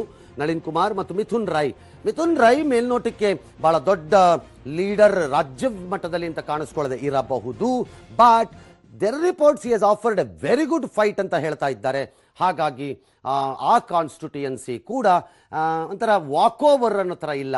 ಬಟ್ ಅಗೈನ್ ಮೊನ್ನೆ ಮೋದಿಯವರು ಬಂದಿದ್ರು, ಡ್ಯಾಶ್ ಆಯಿತು, ಜನ ಎಲ್ಲ ಈ ಕೇರಳಲ್ಲಿ ಸೇರಿದ್ರು, ಅವ್ರಿಗೂ ಖುಷಿ ಆಯ್ತಂತೆ. Let's see what type of people, ಅಂದರೆ ಜನ ಹೇಗೆ ಅದನ್ನು ವೋಟ್ ಮಾಡ್ತಾರೆ ಅಂತ. Chitradurga Narayanaswamy BJP versus BN Chandrappa. ಅತ್ಯಂತ ಕಡಿಮೆ ಪ್ರಚಾರ, ಟೀಕೆ ಅಥವಾ ಗಲಾಟೆಗಳಿಗೆ ರಾಜ್ಯ ಮಟ್ಟದಲ್ಲಿ ಅಟ್ಲೀಸ್ಟ್ ಮಾಧ್ಯಮಗಳಲ್ಲಿ ಕಾಣಿಸ್ಕೊಂಡಿದ್ದು ಅಂದರೆ ಬಹುಶಃ ಚಿತ್ರದುರ್ಗ ಇರಬಹುದು ಅಂತ ಕಾಣುತ್ತೆ. ಬೆಂಗಳೂರು ಸೆಂಟ್ರಲ್ ಆದರೂ ಬೆಂಗಳೂರಲ್ಲೇ ಇರೋದ್ರಿಂದ ನಮ್ಮವ್ರು ಯಾವ್ಯಾವಾಗಲೂ ಹೋಗಿ ಆವಾಗವಾಗ ಒಂದ್ಸರಿ ಕ್ಯಾಮ್ರಾನವರು ಹಿಡಿತಿದ್ರು. ಇದು ಅಷ್ಟೂ ಆಗಲಿಲ್ಲ. ಇದು ಒಂಥರ ಇಗ್ನೋರ್ಡ್ ಕಾನ್ಸ್ಟಿಟ್ಯೂಯನ್ಸಿಯಾಗಿ ಕಾಣಿಸ್ಬಿಡ್ತು ನನಗೆ ಲಾಸ್ಟ್ 14ರಲ್ಲಿ. ಬಟ್ ಜನ ನೀವು ಇಗ್ನೋರ್ ಮಾಡಬೇಕಾಗಿಲ್ಲ, ನಿಮ್ಮ ಆಯ್ಕೆಯನ್ನು ನಾಳೆ ಮಾಡಿ. ಇಲ್ಲ ನಮ್ಮನ್ನು ನೀವು ಇಗ್ನೋರ್ ಮಾಡಿ ಕಳಿಬೇಕಾದ್ರೆ ಮಾಧ್ಯಮದವ್ರು ಅಪ್ಪಿತಪ್ಪಿಸುವ ಜಾಸ್ತಿ ತೋರಿಸ್ದೆ ನಾವೇ ನಂಗೆ ಮಾಡಲ್ಲ ಅಂತ ಹೆಚ್ಚಿನ ಸಂಖ್ಯೆಯಲ್ಲಿ ಮತ ಹಾಕಿ ಯಾರನ್ನು ಗೆಲ್ಲಿಸ್ತಿರೋ ಗೆಲ್ಲಿಸ್ಕೊಳ್ಳಿ. ಚಾಮರಾಜನಗರ ಶ್ರೀನಿವಾಸ್ ಪ್ರಸಾದ್ ವರ್ಸಸ್ ಧ್ರುವನಾರಾಯಣ. ಇಬ್ಬರು ಮಾಜಿ ಕೊಲೀಗ್ಗಳು, ಒಂದೇ ಪಕ್ಷದಲ್ಲಿ ಇದ್ದವರು. ನಾನು ಎಲೆಕ್ಷನ್ ನಿಲ್ಲಲ್ಲ ಅಂತಿದ್ದ ಶ್ರೀನಿವಾಸ್ ಪ್ರಸಾದ್ ಲಾಸ್ಟ್ ಮಿನಿಟಲ್ಲಿ ಬಂದು ಎಲೆಕ್ಷನ್ ನಿಂತಿದ್ದಾರೆ. ಅದರ ಪರಿಣಾಮ ಧ್ರುವನಾರಾಯಣಿಗೆ ಅವರು ಫೇಸ್ ಮಾಡಬೇಕಾಗಿ ಬಂದಿದೆ. ದೇರ್ ಇಸ್ ಎ ಕ್ಯಾಚ್ ಅಂತ ಕಾಣುತ್ತೆ ಚಾಮರಾಜನಗರದಲ್ಲಿ. ಅದು BSP ಯ ಕ್ಯಾಂಡಿಡೇಟ್ ಇದೆ. ಹಾಗಾಗಿ ಒಂದು ರೀತಿ ತ್ರಿಕೋನದಲ್ಲಿ ಸ್ಪರ್ಧೆ ನಡೀತಾ ಇದೆ ಅಂತ ಹೇಳಬೇಕು. ನೆವರ್ ಅಂಡರ್ ಎಸ್ಟಿಮೇಟ್ BSP-ನ, ಬಿಕಾಸ್ ಹಿಂದೆ BSP ತನ್ನ ಶಕ್ತಿಗಳನ್ನು ಕೆಲವೆಡೆಗಳಲ್ಲಿ ತೋರಿಸಿದೆ, ಗೆಲ್ಲದಿದ್ದರೂ ತನ್ನ ಶಕ್ತಿಯನ್ನು ತೋರಿಸಿದೆ. ಸೊ ಹಾಗಾಗಿ ಒಂಥರ ತ್ರಿಕೋನಾಕಾರದಲ್ಲಿ ನಿಂತ್ಕೊಂಡಂಗೆ ಕಾಣಿಸ್ತಾ ಇದೆ ಆ ಕ್ಷೇತ್ರ. ಗಡಿ ಜಿಲ್ಲೆ ಏನಾಗತ್ತೆ ಅನ್ನೋದು ಗೊತ್ತಿಲ್ಲ. ಎಸ್ ಸರ್, ಮೈತ್ರಿ ಪಕ್ಷಕ್ಕೆ ಮತ್ತು ಭಾರತೀಯ ಜನತಾ ಪಾರ್ಟಿಗೆ ಈ ಕರ್ನಾಟಕದ ಚುನಾವಣೆ ಎಷ್ಟು ಮಹತ್ವ ಆಗುತ್ತೆ ಸರ್? ಭಾರತೀಯ ಜನತಾ ಪಕ್ಷಕ್ಕೆ ರಾಜ್ಯ ಮಟ್ಟದಲ್ಲಿ ಮಹತ್ವ ಇದೆ, ಕೇಂದ್ರ ಮಟ್ಟದಲ್ಲೂ ಮಹತ್ವ ಇದೆ. ಲೈಕ್ ಇಬ್ಬರಿಗೂ ಇದೆ, ಮೈತ್ರಿಯವರಿಗೂ ಇದೆ, ಅವ್ರಿಗೂ ಇದೆ. ಭಾರತೀಯ ಜನತಾ ಪಕ್ಷಕ್ಕೆ ರಾಜ್ಯ ಮಟ್ಟದಲ್ಲಿ ಈ ಮೈತ್ರಿ ಸರ್ಕಾರ ಏನಾದ್ರು ಈ ಚುನಾವಣೆಯಲ್ಲಿ ಸೋತರೆ ತಾನು ಅಧಿಕಾರವನ್ನು ಹಿಡಿಯಬಹುದು ರಾಜ್ಯದಲ್ಲಿ ಎಂಬ ಒಂದು ಆಸೆ ಅದರಲ್ಲಿ ಇನ್ನೂ ಅಡಗಿ ಹಾಗೆ ಕೂತ್ಕೊಂಡಿದೆ. ಅವರ ವಾಟ್ ಎವರ್ ಆಪರೇಷನ್ ಕಮಲಗಳು ಫೇಲ್ ಆಗಿರ್ಬೋದು, ಬಟ್ ಆಸೆ ಇನ್ನೂ ಸತ್ತಿಲ್ಲ ಅವ್ರಿಗೆ. ಹಾಗಾಗಿ ರಾಜ್ಯದಲ್ಲಿ ಅಧಿಕಾರ ಹಿಡಿಯುವಂಥದ್ದು ಒಂದು ಕಡೆ. ಅದೇ ಭಾರತೀಯ ಜನತಾ ಪಕ್ಷಕ್ಕೆ ರಾಷ್ಟ್ರ ಮಟ್ಟದಲ್ಲಿ ಇರುವಂಥದ್ದು ಏನು ಅಂತಂದ್ರೆ, ಲೆಟ್ ಅಸ್ ಬಿ ಸೌತ್ ಇಂದ ಹೈಯೆಸ್ಟ್ ಸೀಟ್ಸ್ ಕೊಡ್ತಾ ಇರುವಂತಹ ಒಂದು ರಾಜ್ಯ ಆಗಬೇಕು ನಾವು. ಬಿಕಾಸ್ ಅಲ್ಲಿ ತಮಿಳ್ನಾಡಲ್ಲೂ ಕಷ್ಟ ಇರ್ಬೋದು, ಕೇರಳಲ್ಲಿ ಕಷ್ಟ ಇರ್ಬೋದು, ಆಂಧ್ರ, ತೆಲಂಗಾಣ ಎಲ್ಲ ಕಡೆ ಕಷ್ಟ ಇದೆ. ಇಲ್ಲಿ 18 ಇತ್ತು, ಅದನ್ನು 24 ಏನಾರು ಮಾಡಿದ್ರೆ may be we will be more powerful centrally ಅನ್ನೋದೊಂದು ಲೆಕ್ಕಾಚಾರ. ನಂಬರ್ 2, ಬಿಜೆಪಿಯ ರಾಷ್ಟ್ರೀಯ ನಾಯಕತ್ವಕ್ಕೂ ಕೂಡ ನಾವು ಬೇರೆಲ್ಲಾರು ಸ್ಥಾನಗಳನ್ನು ಕಳೆದುಕೊಳ್ಳದೆ ಆದರೆ, ಕಳೆದ ಬಾರಿ 572 ಚಿಲ್ಲರೆನಲ್ಲಿ ಅಥವಾ 80 ಅದು 70 ಬಂತು, ಚಿಲ್ಲರೆಗೆಲ್ಲ ಬಂತದು, ಕಳ್ಕೊಳ್ಳೋದಾದ್ರೆ ಇಲ್ಲೊಂದು 5-6 ಸೀಟ್ ಎಕ್ಸ್ಟ್ರಾ ಬಂದ್ರೆ, 4-5 ಸೀಟ್ ಎಕ್ಸ್ಟ್ರಾ ಬಂದ್ರೆ ಅಷ್ಟಾದ್ರೂ ಬ್ಯಾಲೆನ್ಸ್ ಔಟ್ ಆಗಬಹುದು. ಮತ್ತೆ ಅದನ್ನು ಮಾಡಲಿಕ್ಕೆ ಸಾಧ್ಯ ಇರೋದು ಕರ್ನಾಟಕ ಒಂದರಲ್ಲಿ ಅನ್ನೋ ಕಾರಣಕ್ಕೆ ಅವರಿಗೂ ಇಂಪಾರ್ಟೆಂಟ್ ಆಗಿದೆ. ಇನ್ನು ಮೈತ್ರಿ ಸರ್ಕಾರಕ್ಕೆ ಕಾಂಗ್ರೆಸ್ ಮತ್ತು JDS-ನವರಿಗೆ ಬೇಕಿತ್ತೋ ಬೇಕಿಲ್ವೋ, ಒಪ್ಪಿಲ್ವೋ ನನಗೆ ಗೊತ್ತಿಲ್ಲ, ಮೈತ್ರಿ ಅಂತೂ ಮಾಡ್ಕೊಂಡಾಗಿತ್ತು. ಆದರೆ ಈ ಚುನಾವಣೆಯ ನಂತರ ಇವರೇನಾದ್ರೂ ಬ್ಯಾಡ್ ಪರ್ಫಾರ್ಮೆನ್ಸ್ ಮಾಡ್ಕೊಂಡ್ಬಿಟ್ರೆ ಅದು ಮೈತ್ರಿಯ ಮೇಲೆ ಪರಿಣಾಮವನ್ನ ಬೀರಬಹುದು. ನಂಬರ್ 1, ಅವ್ರಿಗೆ ಅದರಿಂದ ಪ್ರಾಬ್ಲಮ್ ಅದರಿಂದ ಆಗಬಹುದು. ಐ ಡೋಂಟ್ ನೋ, ನನಗೆ ಗೊತ್ತಿಲ್ಲ. ಅದೇ ರೀತಿ ರಾಷ್ಟ್ರ ಮಟ್ಟದಲ್ಲಿ ಕಾಂಗ್ರೆಸ್ಸಿಗೆ it will be a great loss. ಒಂದು ರಾಜ್ಯದಲ್ಲಿ ಅಧಿಕಾರವನ್ನು ಕಳೆದುಕೊಳ್ಳೋದಕ್ಕೆ ಒಂದು ಪಕ್ಷ ಅಪ್ಪಿತಪ್ಪಿ ಅವರಲ್ಲಿ ಅಧಿಕಾರಕ್ಕೆ ಬರದಿದ್ದಾರೆ, ಅವರಲ್ಲಿ ಅಧಿಕಾರಕ್ಕೆ ಬಂದ್ರೆ ಇವರು ಪ್ರಾಬ್ಲಮ್ ಏನಾಗಲ್ಲ. ಅವರಲ್ಲಿ ಬರದಿದ್ದಾರೆ ಆಗ ಅವ್ರಿಗೂ ಒಂದು ರಾಜ್ಯದಲ್ಲಿ ಅಧಿಕಾರವನ್ನು ಕಳ್ಕೊಳ್ಳೋದು will be a great loss for various reasons ಅಂತ ಕಾಣ. Alright, welcome back. ಇಲ್ಲಿಯವರೆಗೆ ಇಡೀ ರಾಜ್ಯದಲ್ಲಿರುವಂತಹ 14 ಕ್ಷೇತ್ರಗಳ ವಿವರಗಳನ್ನು ನಿಮ್ಮ ಮುಂದೆ ಹಾಜರುಪಡಿಸಿದ್ದೀವಿ. ಆಕ್ಚುಲಿ ಹೇಳಬೇಕು ಅಂತಂದ್ರೆ ಕಳೆದ ಬಾರಿ we have done A great job. ಕರ್ನಾಟಕದವರು ನಾವು ಒಳ್ಳೆ ಕೆಲಸ ಮಾಡಿದ್ದೀವಿ. ತುಂಬ ಅದ್ಭುತವಾದ ಪರ್ಸೆಂಟೇಜ್ ಆಫ್ ವೋಟ್ಸನ್ನು ಹಾಕಿದ್ದೀವಿ ನಾವು ಲೋಕಸಭೆ. ಈ ಬಾರಿ 2 ವಿಚಾರ ನನ್ನನ್ನು ಕಾಡ್ತಾ ಇದೆ. ಅದು ಎರಡಕ್ಕೂ ನಾವು ರಾಜ್ಯದ ಜನ ಅವಕಾಶ ಕೊಡಬಾರ್ದು. ಕಾರಣ, ಈ ದುಷ್ಟ, ಕೆಟ್ಟ, ಕೆಲವೊಮ್ಮೆ ಅಸಹ್ಯ ತರಬಹುದಾದಂಥ ಜಂತುಳುಗಳ ಥರ ಆಡೋ ಈ ಕೆಲವು ರಾಜಕಾರಣಿಗಳಿಗೆ ನಾವು ಪಾಠ ಕಲಿಸ್ಬೇಕು. ಯಾವುದರಲ್ಲಿ ಅಂದರೆ, ಬಾಯಿ ಮುಚ್ಕೊಂಡಿರ್ರೆ ನಾವು ನಮ್ಮ ಕೆಲಸ ಮಾಡಿದ್ದೀವಿ, ವೋಟ್ ಹಾಕಿ ಅನ್ನೋ ಕಾರು ನಾವು ರೆಡಿ ಇರಬೇಕು. ಅಷ್ಟು ಕಾರಣ. ನಾಳೆ ಗುರುವಾರ ಎಲೆಕ್ಷನ್, ಇವತ್ತು ಮಹಾವೀರ್ ಜಯಂತಿ ಏನೋ ರಜಾ ಕೊಟ್ಟಿದ್ದಾರೆ ಸರ್ಕಾರದವರು. ನಾಳಿದ್ದು ಶುಕ್ರ, ಗುಡ್ ಫ್ರೈಡೆ ಏನೋ ಬಂದಿದೆಯಂತೆ. ಆಮೇಲೆ ಶನಿವಾರ ಬರುತ್ತೆ, ಭಾನುವಾರ ಬರುತ್ತೆ. ಇದು ಬಹಳ ಜನನ ಕಾಡ್ತಾ ಇದೆ. ಅವಕಾಶ ಕೊಡಬೇಡಿ. ಒಂದು ವೇಳೆ ನೀವು ಏನಾರು ಆ ಥರದ ಪ್ಲ್ಯಾನ್ಗಳಲ್ಲಿದ್ದರೂ ಹಿಂದಕ್ಕಿದ್ದು ನಾಳೆ ಹಾಕ್ಬಿಟ್ಟು ಖಾಲಿ ಮಾಡ್ಕೊಳ್ಳಿ. ಜಾಗ ಅದೆಲ್ಲ ಹತ್ತಿರ ಇದ್ದರೆ ಊರುಗಳಲ್ಲಿ ಬಂದು ಹಾಕ್ಬಿಟ್ಟು ಹೋಗಿ. ಬಿಸಿಲು ಅಂದ್ಕೊಂಡು ಕೂತ್ಕೋಬೇಡಿ. ಆದಷ್ಟು ಅರ್ಲಿ ಹೋಗಿ. ಅಯ್ಯೋ ಬಿಸಿಲಾಯ್ತು ಬಿಡಪ್ಪ ಅಂತ ಮಲ್ಕೋಬೇಡಿ, ದಟ್ಸ್ ನಾಟ್ ಗುಡ್. ಅಥವಾ ಸ್ವಲ್ಪ 4 ಗಂಟೆ ಎಷ್ಟೊತ್ತು ಗೆದ್ಬಿಟ್ಟು ಹೋಗ್ಬಿಟ್ಟು 6 ಗಂಟೆ ಒಳಗಡೆನಾರು ಹಾಕ್ಬಿಟ್ಟು ಬನ್ನಿ. That's the better method. Because ಇನ್ನೊಂದು ಕಡೆ ರಿವರ್ಸಲ್ಲಿ 3-4 ಕ್ಷೇತ್ರಗಳಲ್ಲಿ ನಾವು ಯಾರು ಬಯಸದೇನೆ ಮತದಾನ ಹೆಚ್ಚಾಗೋ ಚಾನ್ಸಸ್ ಇದೆ, ವಿಚ್ ಈಸ್ ಮಂಡ್ಯ, ಹಾಸನ, ತುಮಕೂರು ಮತ್ತು ಚಿಕ್ಕಬಳ್ಳಾಪುರ ಈ ಭಾಗದಲ್ಲಿ probably. Even Kolar for that matter ಅಂತ ಕಾಣಿಸ್ತಾ ಇದೆ ನನಗೆ. Even Kolar for that matter. ಹಾಗಾಗಿ ಯಾಕೆ ಅಂದರೆ ಎಲ್ಲೆಲ್ಲಿ ಸ್ಪರ್ಧೆ ವಿಪರೀತವಾದಂತಹ ಸಂಘರ್ಷವನ್ನು ನೋಡಿರುತ್ತೋ ಅಲ್ಲಿ ಸಹಜವಾಗಿ ಮತದಾನಗಳು ರೈಸ್ ಆಗಬೇಕು. But that is in rural area. ನಮ್ಗೆ ಅದ್ರ ಭಯ ಇಲ್ಲ, ಜನ ಹೆಂಗೋ ಮ್ಯಾನೇಜ್ ಮಾಡಿಸ್ತಾರೆ. ನಾವು ಅರ್ಬನ್ನವರು ಅದಕ್ಕೆ ಜಾಗ ಕೊಡಬಾರ್ದು, ಅಟ್ಲೀಸ್ಟ್ ಬೆಂಗಳೂರು ಸಿಟಿನವರು. ಓಕೆ, ಈ 14 ಕ್ಷೇತ್ರಗಳ ಕ್ವಿಕ್ ರೆಸ್ಪಾನ್ಸನ್ನು ನನ್ನ ಇಬ್ಬರು ಸಹೋದ್ಯೋಗಿಗಳಿಂದ ಪಡ್ಕೊಂಡ್ಬಿಡ್ತೀನಿ. ಅದಾದ ಮೇಲೆ ನೀವು ಹೆಂಗೆ ಓಟ್ ಹಾಕ್ಬೋದು ಅನ್ನೋದನ್ನು ನಿಮಗೆ ಸಾಧ್ಯ ಆದಷ್ಟು ಮಾಹಿತಿಗಳನ್ನ ನಾನು ನಿಮಗೆ ಕೊಡಬಹುದು ಅಂತ ಕಾಣುತ್ತೆ. ಲೆಟ್ ಮಿ ಗೋ ಸ್ಟ್ರೈಟ್. ಇಬ್ಬರು ನಮ್ಮ ಕೊಲೀಗ್ಸ್. ರವೀಶ್ ಭಾರತೀಯ ಜನತಾ ಪಕ್ಷವನ್ನು ನಮ್ಮ ಕಚೇರಿಯಲ್ಲಿ ಕವರ್ ಮಾಡುವಂಥವ್ರು, ಇನ್ನು ಸುಕೇಶ್ ಕಾಂಗ್ರೆಸ್ಸಿನ ಕ್ಯಾಂಪನ್ನು ನೋಡ್ಕೊಳ್ಳೋ ಅಂಥವ್ರು. ಹಂಗನ್ಬಿಟ್ಟು ಅವರಿಬ್ಬರು ಆ ಕ್ಯಾಂಪ್ಗಳದ್ದು ಒಂದಿಮಾಗದ್ರು ಅಥವಾ ತುತ್ತೂರಿ ಊದವರು ಅಂತಲ್ಲ. ಬಟ್ ಯಾರನ್ನೊಬ್ರು ಮಾಡಬೇಕಲ್ಲ, ಕೆಲಸನ ಫಾಲೋ ಮಾಡಬೇಕಲ್ಲ. ಈಗ ಕ್ರಿಕೆಟಲ್ಲಿ ಮಾಡಲ್ವಾ, ಸ್ಪೆಷಲಿಸ್ಟ್ ಮ್ಯಾನ್ 4th ಪೊಸಿಷನ್ ಅಂತ ಕರ್ಕೊಂಬರಲ್ವಾ, ಬೌಲರ್, ಬ್ಯಾಟ್ಸ್ಮನ್ ಅಂತ ಕರ್ಕೊಂಬರಲ್ವಾ. ಹಾಗೆ ನಾವು ಸ್ಪೆಷಲಿಸ್ಟ್ ಅಂತ ಹಾಕಿರ್ತೀವಿ. ಆ ಸ್ಪೆಷಲಿಸ್ಟ್ಗಳ ಕಡೆಗೆ ನಮ್ಮಂತಹ ಮಾಹಿತಿ ಕೊರತೆ ಇರುವವರು ಪಡೆದುಕೊಳ್ಳಕ್ಕೆ ಹೋಗೋಣ.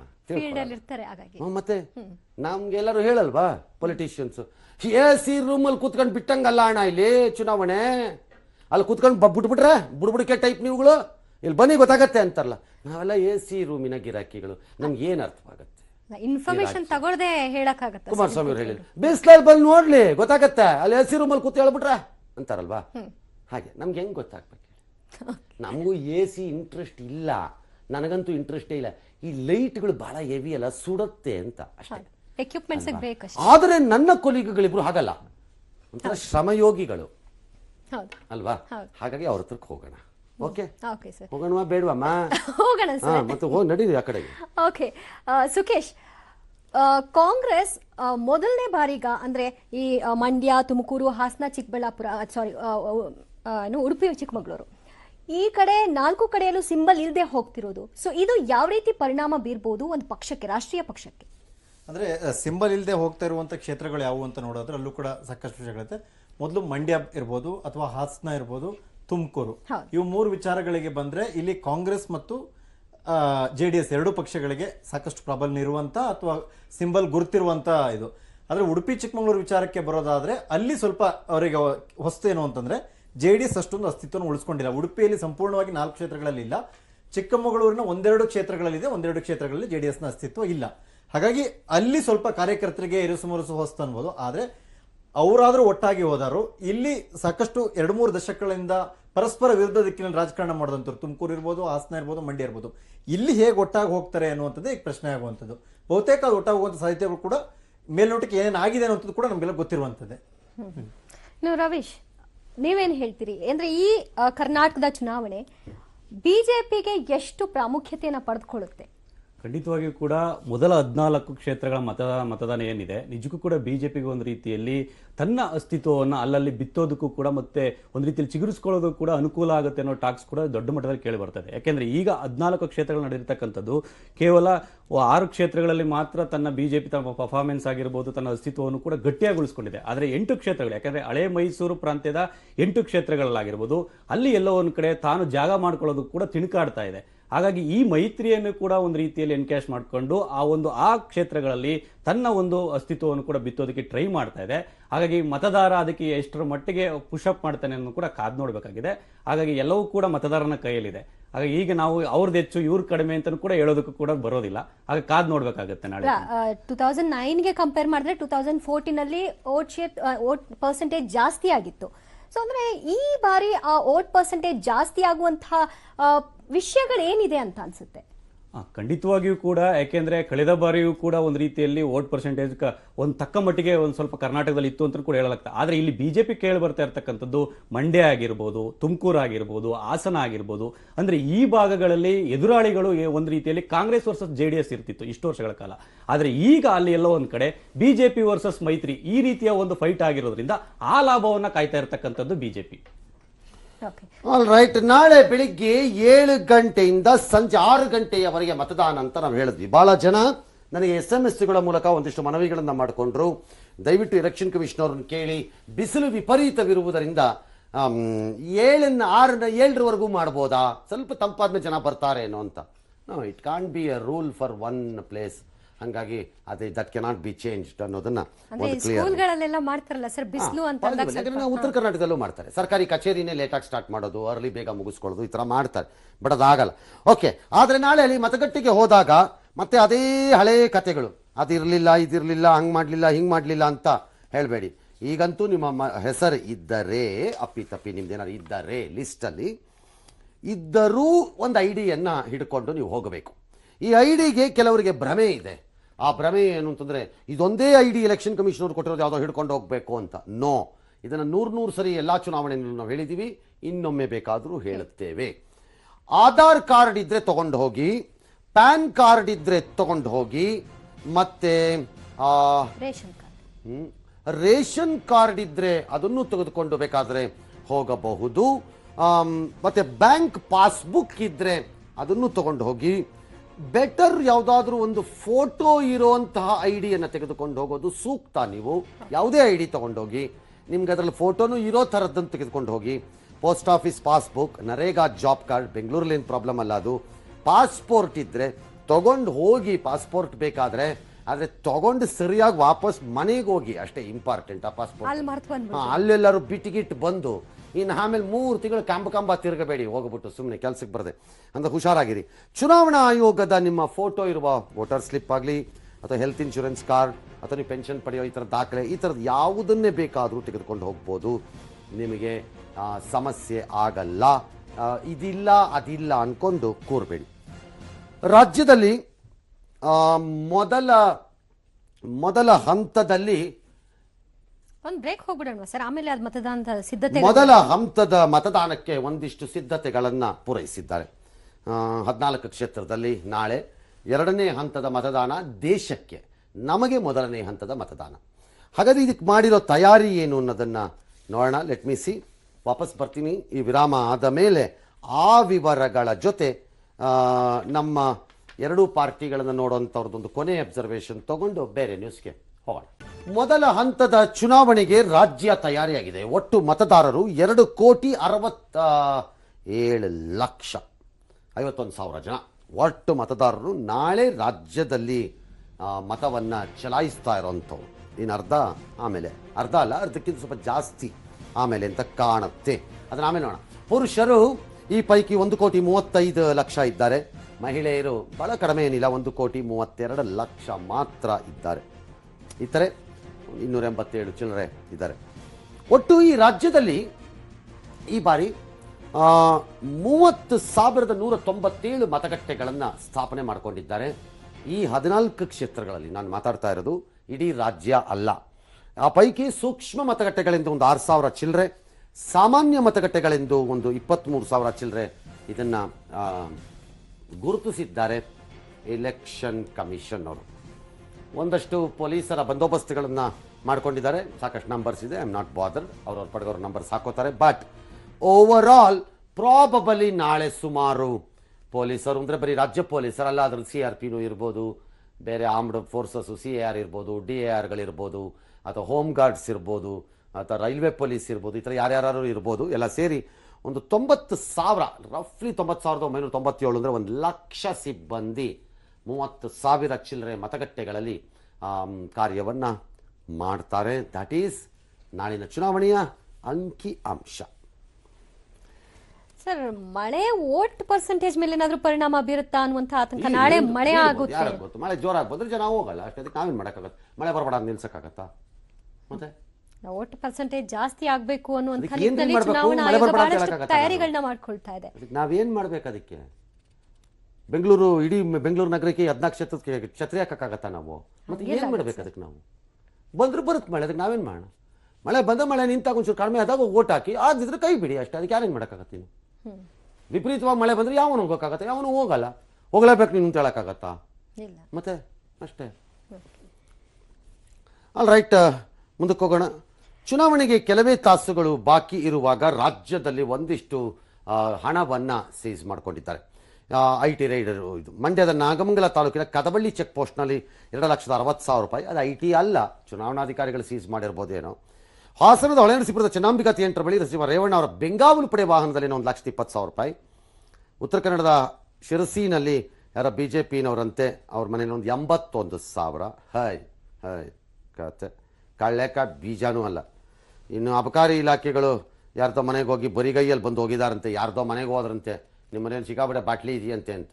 ಅವ್ರು ಬರ್ರಿ ನನ್ನ ಬಾಳೆಕಾಯಿ ವ್ಯಾಪಾರಿ ಬಾಟ್ಲಿ ಯಾಕೆ ಇಟ್ಕೊಳ್ಳಿ, ಬೇಕಾದ್ರೆ ನೇತಾಕಿದ್ದೀನಿ ಗೊನೆಗಳನ್ನ ಕಿತ್ಕೊಂಡೋಗಿ ಅಂತ ಅಂದಿರ್ಬೇಕು ಮೋಸ್ಟ್ಲಿ.